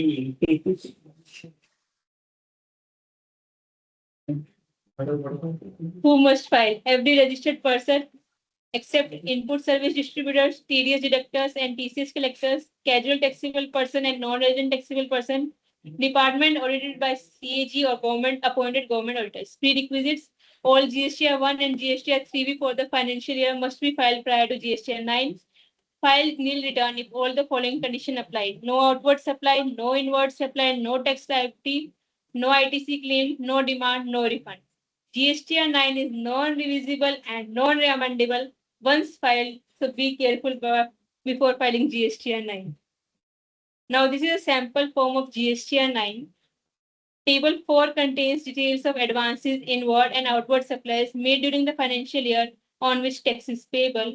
Table 5 contains details of outward tax supplies during the financial year on which tax is not payable. Table 6 contains details of ITC availed during the financial year.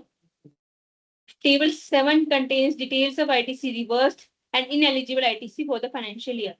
Table 8 contains other ITC related information. Table 9 contains details of tax paid as declared in returns filed during the financial year. Table 10 contains supplies tax declared through our invoices debit notes. Table 11 contains supplies tax reduced through amendment. Table 12 contains ITC of the financial year reversed in the next financial year. Table 13 contains ITC of the financial year availed in the next financial year. Table 14 contains differential tax paid on account of declaration in 10 and 11 above. Table 15 contains particulars of demand and refunds. Table 16 contains information on supplies received from composition taxpayers, deemed supply under section 143 and goods sent on approval basis. Table 17 contains HSN-wise summary of outward supplies. Table 18 contains HSN-wise summary of inward supplies. Table 19 contains late fee payable and paid. Now we will see late fees for GSTR 9. If क्या समझ में आया GSTR 9? GSTR 9 annual return होते consolidated return होते GSTR 1 और 3 देखिए जो पूरे yearly में मतलब year wise file करें consolidated return. Now GSTR 9 late fees. If annual turnover is up to rupees 5 crore, then rupees 25 per day in CGST and SGST each to the maximum cap of 0.04% of turnover. If the annual turnover is in between 5 crore to 20 crore, late fee will be rupees 50 per day in each CGST and SGST to the maximum cap of 0.04% of turnover. If annual turnover is above rupees 20 crore, late fee will be rupees 100 per day in each CGST and SGST to the maximum cap of 0.5% of turnover. Now there is amnesty for financial year 2017-18 to financial year 21-22. Late fee amounting exceeding rupees 20,000 were waived for financial year 2017-18, 2021-22 if annual return was filed by 31st August 2023. Now there's approach to be adopted before filing annual return. Start with turnover reconciliation. Compare supplies GSTR 3B versus GSTR 1 and financial statement. Identify any timing omissions or any variances. If financial statements contain more outward supplies than GSTR 3B, then how to disclose? If it is not reported by the next financial year cutoff, that is 30th November, then disclose in GSTR 9 Part 2. If it is reported by the cutoff later in 3B, disclose in GSTR 9 Part 5. Non-correctability in GSTR 9. GSTR 9 is non-revisable and non-amendable once filed. Missed credit notes, ITC not in returns cannot be claimed in GSTR 9. Now there is question for online participants. Which of the following information is generally reconciled while preparing GSTR 9? Option A, EV bills with income tax return only. Option B, GSTR 7 with GSTR 8. Option C, GSTR 1 with GSTR 3B and financial statements. And option D, GSTR 5 and GSTR 6. Karthik.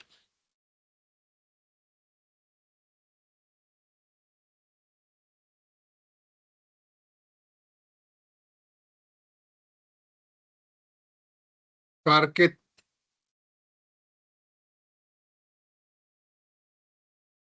Answer is C.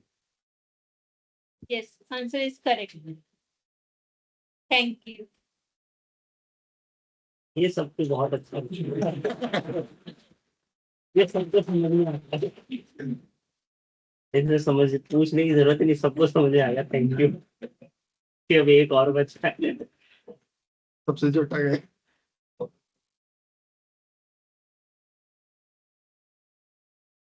Good afternoon, everyone. My name is Radhika Khetan, and and I will be covering the GSTR 9C 10, 11.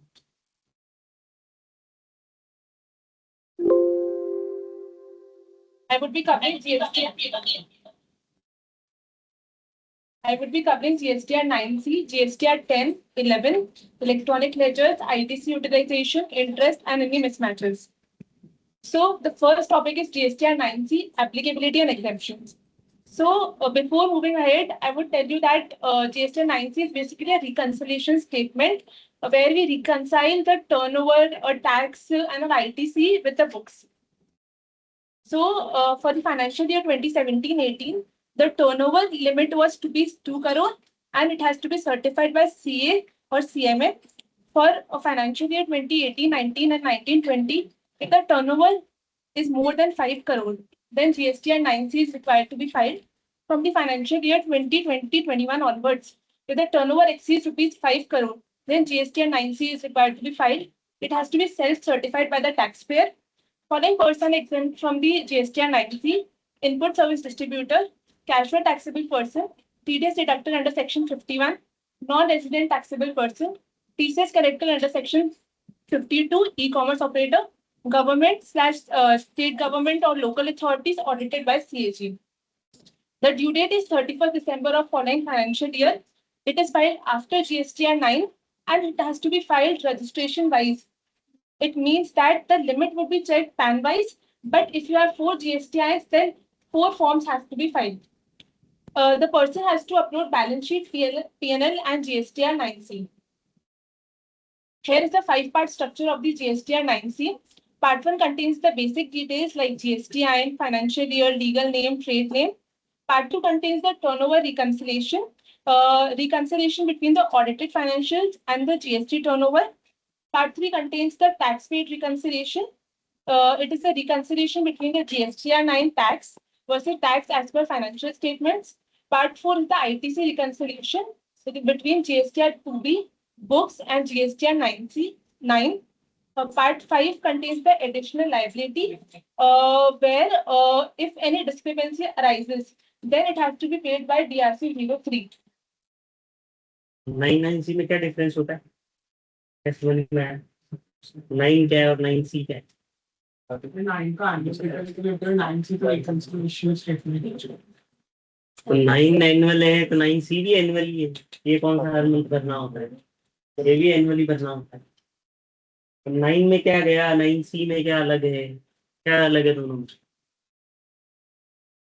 9 जो data जाता है 103 का जो main annual का figure है वो जाता है रिकंसाइल और 9C में कुछ पोर्शन जो GST 9 का भी जाता है।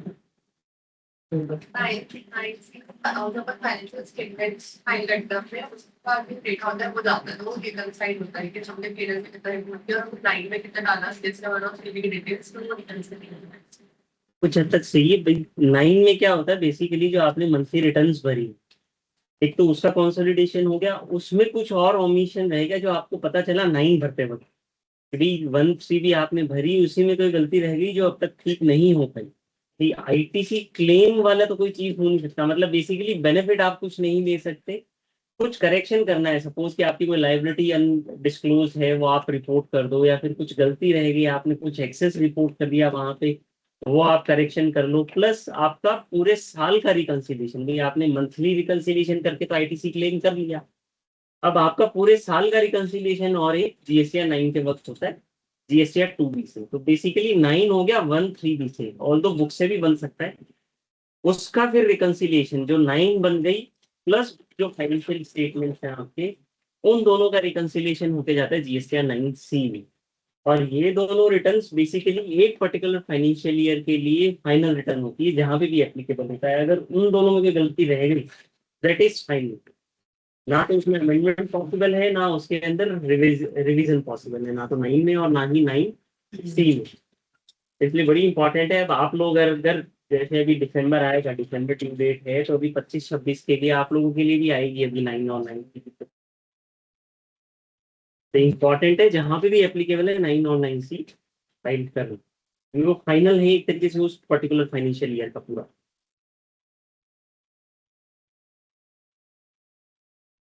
So now I will be covering the key reconciliation items, part 2 and part 4. Part 2 is the turnover reconciliation. Here we will start with the gross turnover as per audited P&L. Then we will deduct unbilled revenue or unadjusted advances. Then we will deduct the credit note issued after the financial year end. Then we will deduct the exempt or nil rated or non-GST supplies. And the zero rated supplies are identified separately and taxed at 0% and refund is claimed. Part 4 talks about the ITC reconciliation. Table 12A and 12B talks about the reconciliation between GSTR 2B versus GSTR 9. Table 14 and 15 talks about the ITC reversals and part 5 talks about the additional liability from ITC non-reconciliation. Here is a question for the online participants. A taxpayer has a turnover of rupees 8 crores and GST registration in 4 states. How many GSTR 9C forms are required? Option A, 1, PAN-wise. Option B, 2, CGST and SGST separately. Option C, 4, 1 for each GSTIN. D, none because audit requirement has been removed. Harsh Agarwal.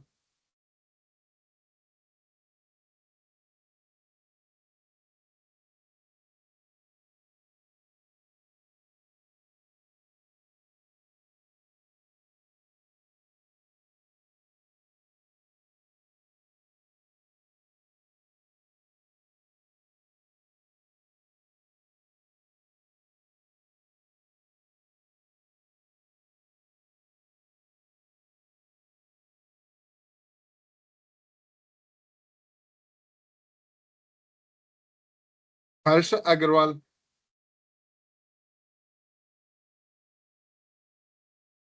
Devita.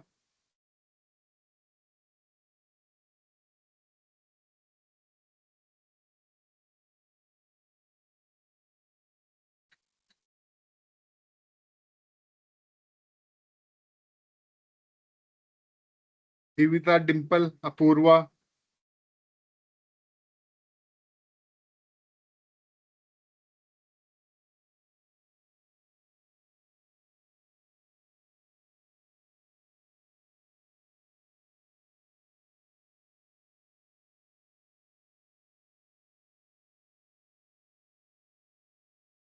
क्या से बता रहा था?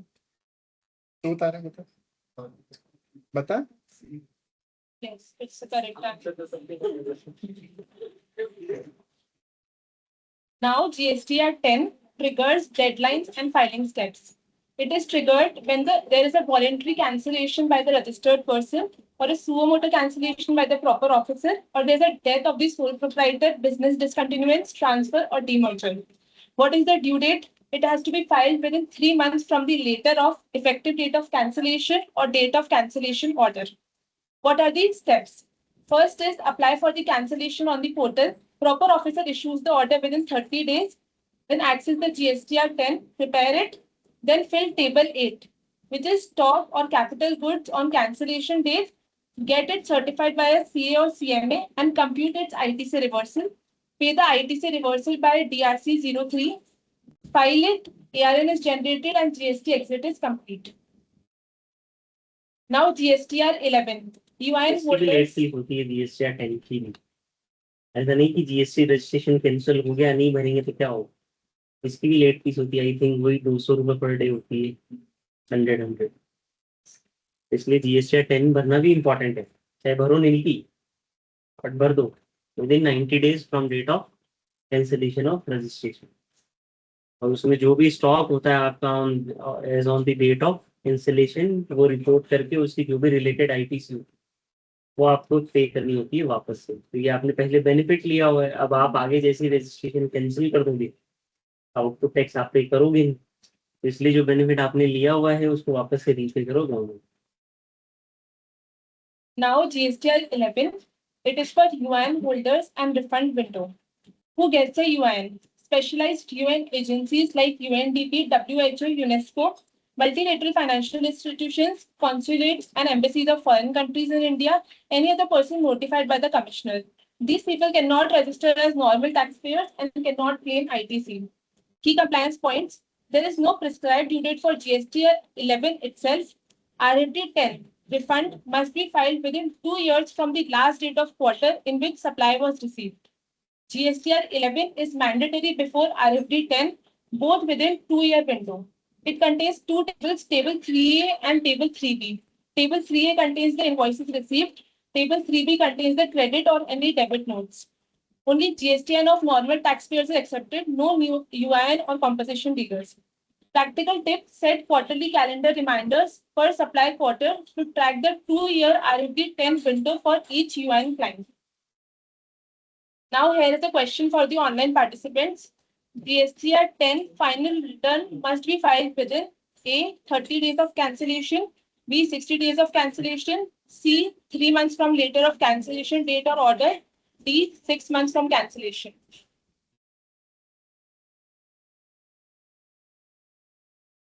Khushi Jain.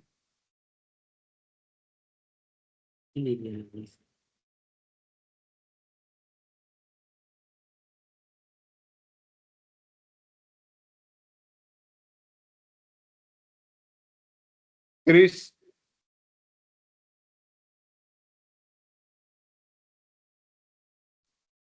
Sir, the answer is C, 3 months from later of cancellation of date of order. Yes, it's the correct answer.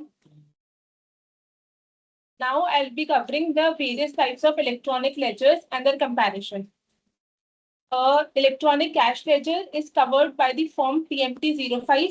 Electronic credit ledger is covered by PMT02, and electronic liability register is covered by PMT01.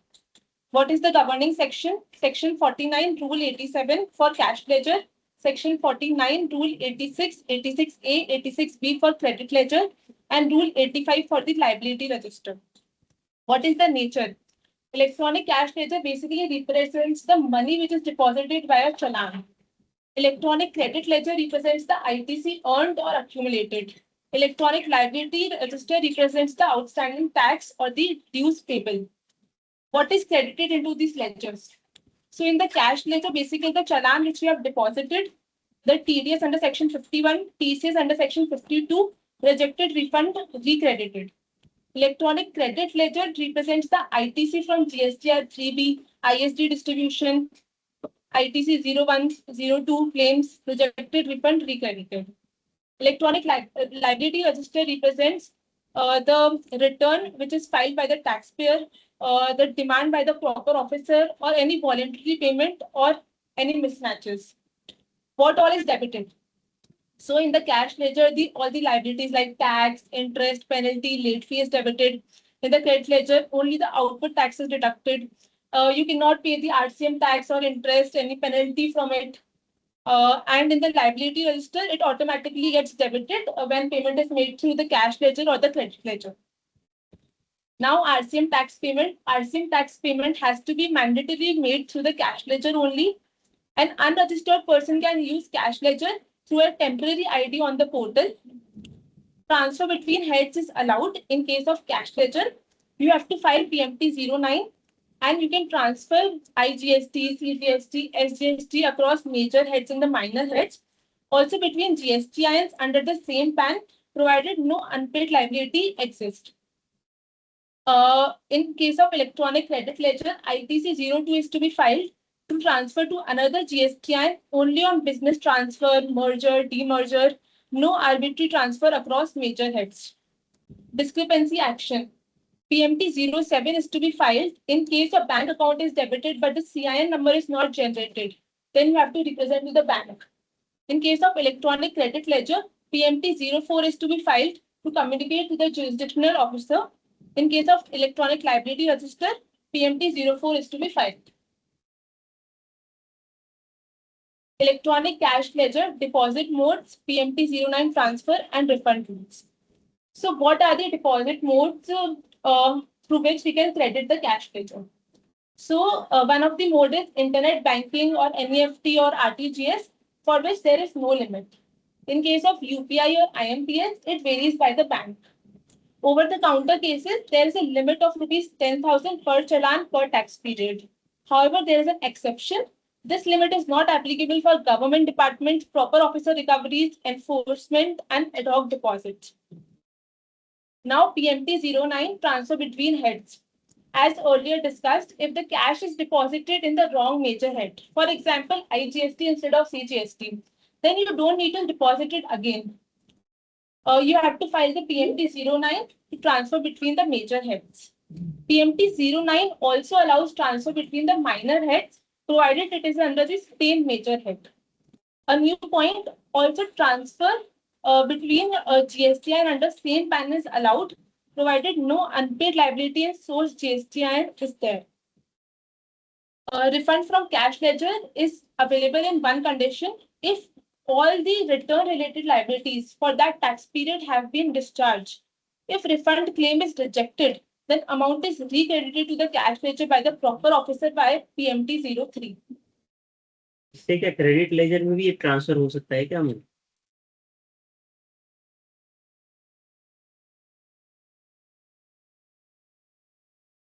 कौन सा form discuss, कौन सा form हो रहा है अभी? इससे क्या, किस पर्पस के लिए काम आता है ये? अभी डिस्कस हुआ ना, किस चीज का फॉर्म होता है?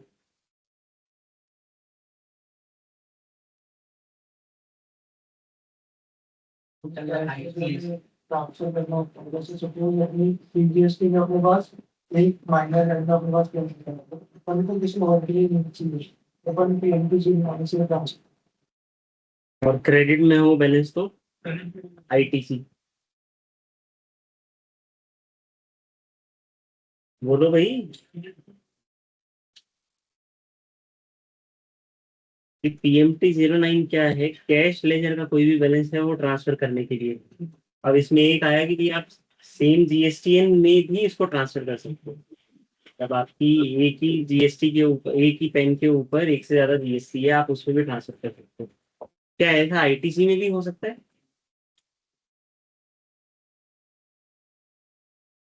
पीएमटी 09 छोड़ो, चलो पीएमटी 09 के थ्रू नहीं हो सकता, किसी और फॉर्म के थ्रू हो सकता है।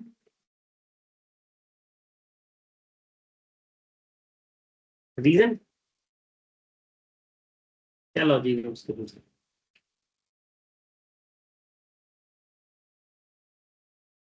कैश बैलेंस ट्रांसफर हो सकता है, आईटीसी नहीं क्यों?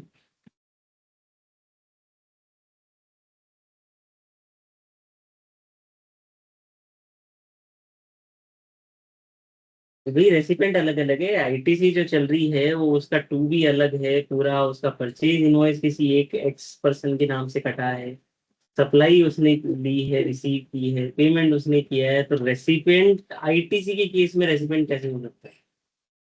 कैश लेजर के केस में तो कैश है, वो आपने जमा करवाया, वो आप ये इस पॉकेट से निकाल के दूसरी पॉकेट में डालो। और वो भी बहुत, जब जीएसटी आया था तब ऐसा कोई ऑप्शन नहीं था, ये तो बाद में दिया गया है कि भाई कैश में अगर कोई हेड इधर उधर हो गया तो रादर कि आप वापस से जमा करवाओ, इससे बढ़िया आप एक ऑप्शन दे दो कि वो इंटरनेट ट्रांसफर होता रहे, या आपके पास एक्स्ट्रा कैश इस जीएसटी में जमा हो गया, आपको किसी दूसरे में रिक्वायर्ड है तो आप वहां से उठा के वहां ट्रांसफर कर दो।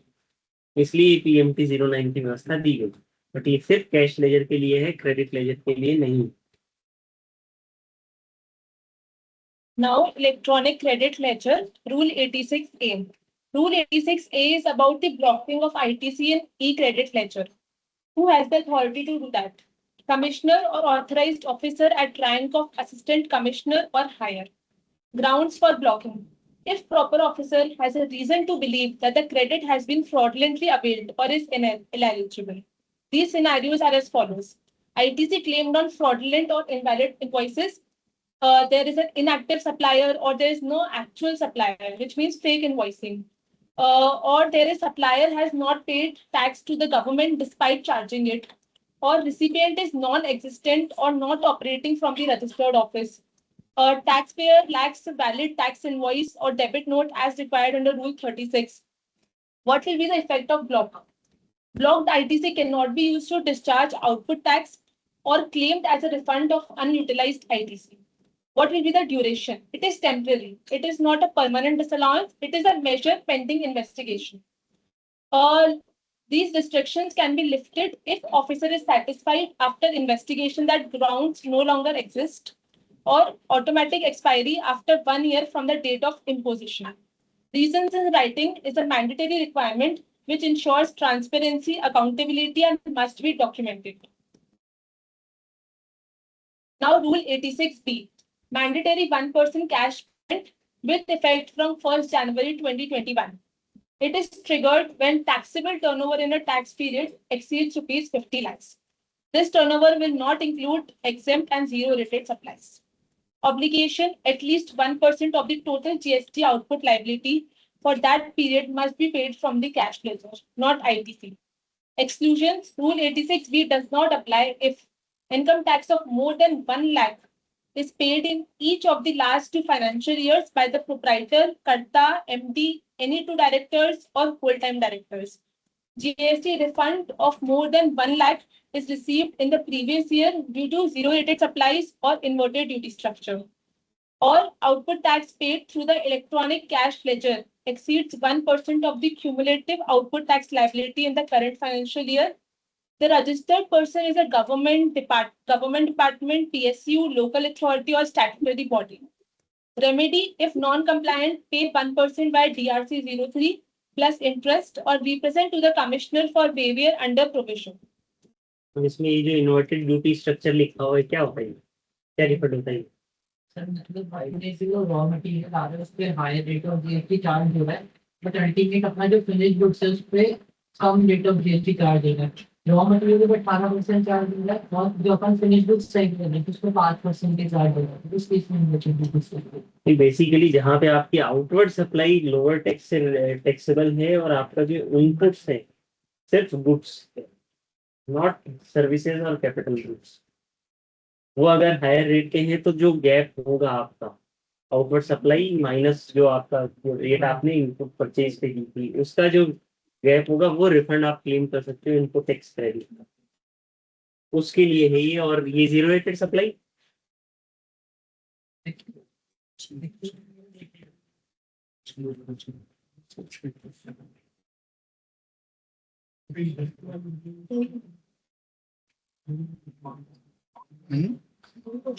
ये एक्सपोर्ट कह लो या एसईजेड सप्लाई कह लो, दोनों ही जीरो रेटेड होती है। जीरो रेटेड मीन्स इसको IGST एक्ट में डिफाइन किया हुआ है जीरो रेटेड सप्लाई, तो उसमें सिर्फ 2 ही चीजें हैं, यानी कि 0% टैक्स रेट प्रोवाइडेड है किसी शेड्यूल में, वो वैसा नहीं है। तो इन 2 केसेस का एक्सेप्शन है कि जहाँ पे ITC का रिफंड आपने लिया है, या तो एक्सपोर्ट की वजह से आपके पास ITC एक्यूमुलेट हो गया तो वो, या फिर आपका इन्वर्टेड ड्यूटी स्ट्रक्चर की वजह से। उससे क्या है, इसके पीछे का कॉन्सेप्ट क्या है कि इससे ये लगता है कि जो सप्लायर है वो genuine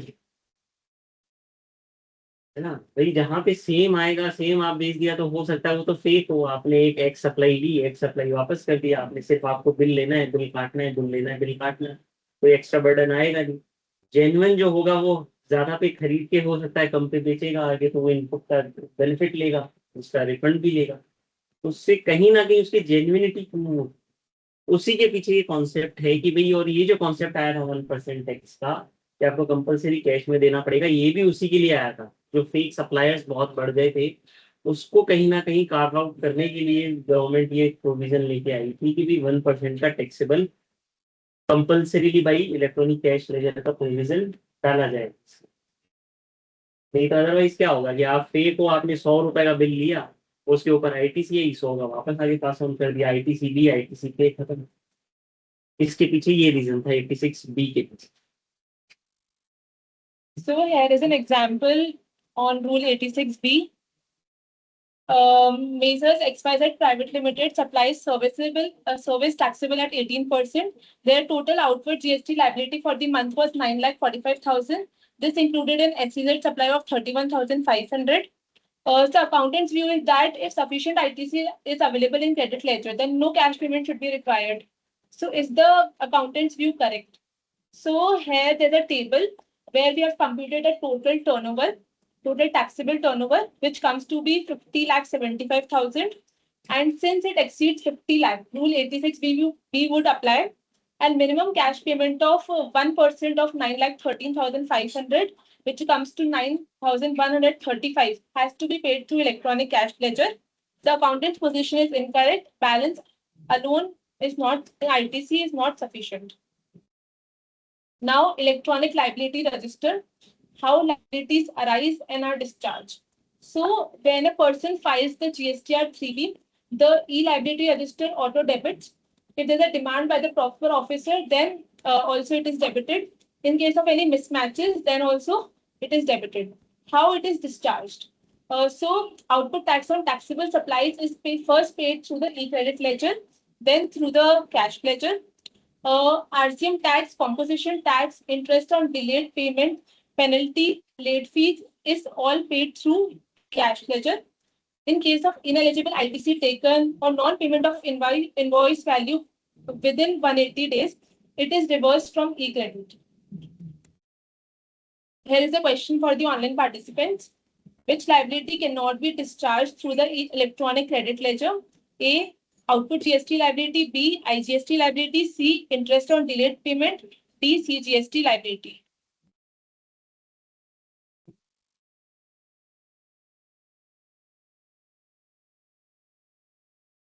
Rudra Agarwal.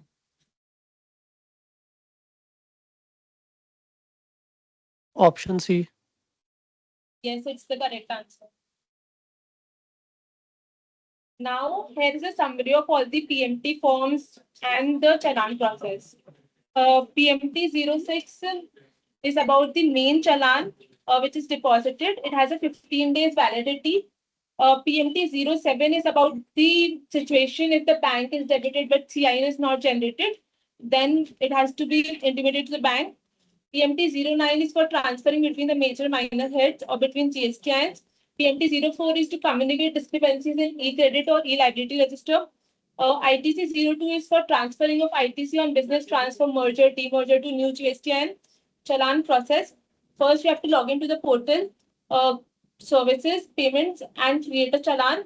Enter the amount, then select the mode, then pay it within 15 days. And then SIN number is generated and electronic cash ledger is credited. Now, ITC utilization priority matrix. So, the first step is IGST ITC must be fully exhausted. First against the IGST liability, then CGST and SGST any manner. Step 2 is only after IGST ITC is exhausted, CGST ITC would be utilized to pay CGST liability. SGST ITC would be used to pay SGST or UTGST liability. Any remaining liability would be paid in cash from electronic cash ledger. Absolute prohibition, CGST ITC cannot be used to set off the liability of SGST and vice versa. This is not permitted. Now, section 50, interest rate table and examples. So the first scenario is that if there is a delayed output tax payment, then interest at the rate 18% is applicable on the net tax after ITC. Keynote is that interest on net, not gross. Excess of fraudulent ITC availed and utilized, interest is applicable at 18% on the excess ITC utilized. Delayed RCM tax, 18% on RCM tax unpaid. Mismatch demand, 18% on differential not paid.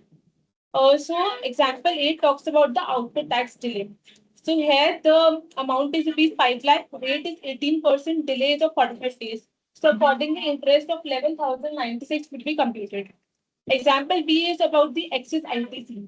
Then here the excess ITC amount is rupees 2 lakh and the rate is 18%, delay is of 60 days. So accordingly, 5,918 rupees will be computed. Interest is automatic, no assessment order needed. Days counted from day after due date to the date of payment inclusive.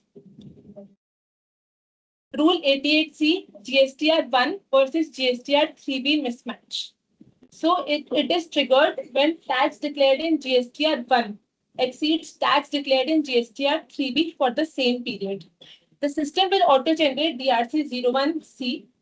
7 days response window will be provided. A person has two options. Option A, pay the tax. Pay differential tax plus 18% interest from cash ledger. It is to be used when the gap is due to genuine reasons under payment in GSTR 3B and we have no disputes. Option B, explain. Action required, provide explanation for the difference. If legitimate reasons, then it has to be used. In case of no response, which means that no action is taken in 7 days, GSTR 1 filing for the next period is blocked. Common causes of mismatch, GSTR 1 data entry, higher taxable value is entered, GSTR 3B inadvertently filed, Amendment in GSTR 1 not reflected in 3B. Now I'll be covering the rule 88D, GSTR 2B versus GSTR 3B ITC mismatch. It is triggered when ITC claimed in 3B exceeds ITC in available in 2B for the same period. Then system will auto-generate DRC 01D. 7 days response window will be provided. What can be the valid reasons for such mismatch? Supplier filed GSTR 1 after GSTR 2B.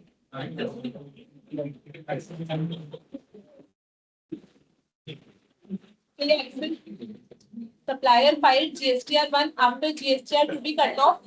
Then ITC will be validly claimed. IGST on imports may appear in IceGate data, but it may not be synced to the GSTR 2B. RCM supplies are self-invoiced, so they won't be appearing in GSTR 2B. ISD distribution, credit timing difference versus GSTR 2B.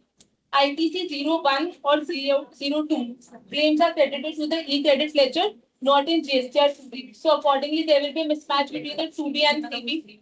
A person has two options: pay excess ITC back with interest or provide explanation. It has to be filed within 7 days. In case of no response, GSTR 1 will be blocked for the next period. Accordingly, demand, interest, and penalty would be there. So it is always better to reconcile GSTR 1, 3B, 2B versus 3B.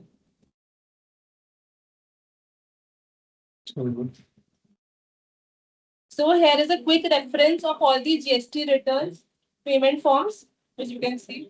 Here are the key takeaways. Thank you. That's all from my side.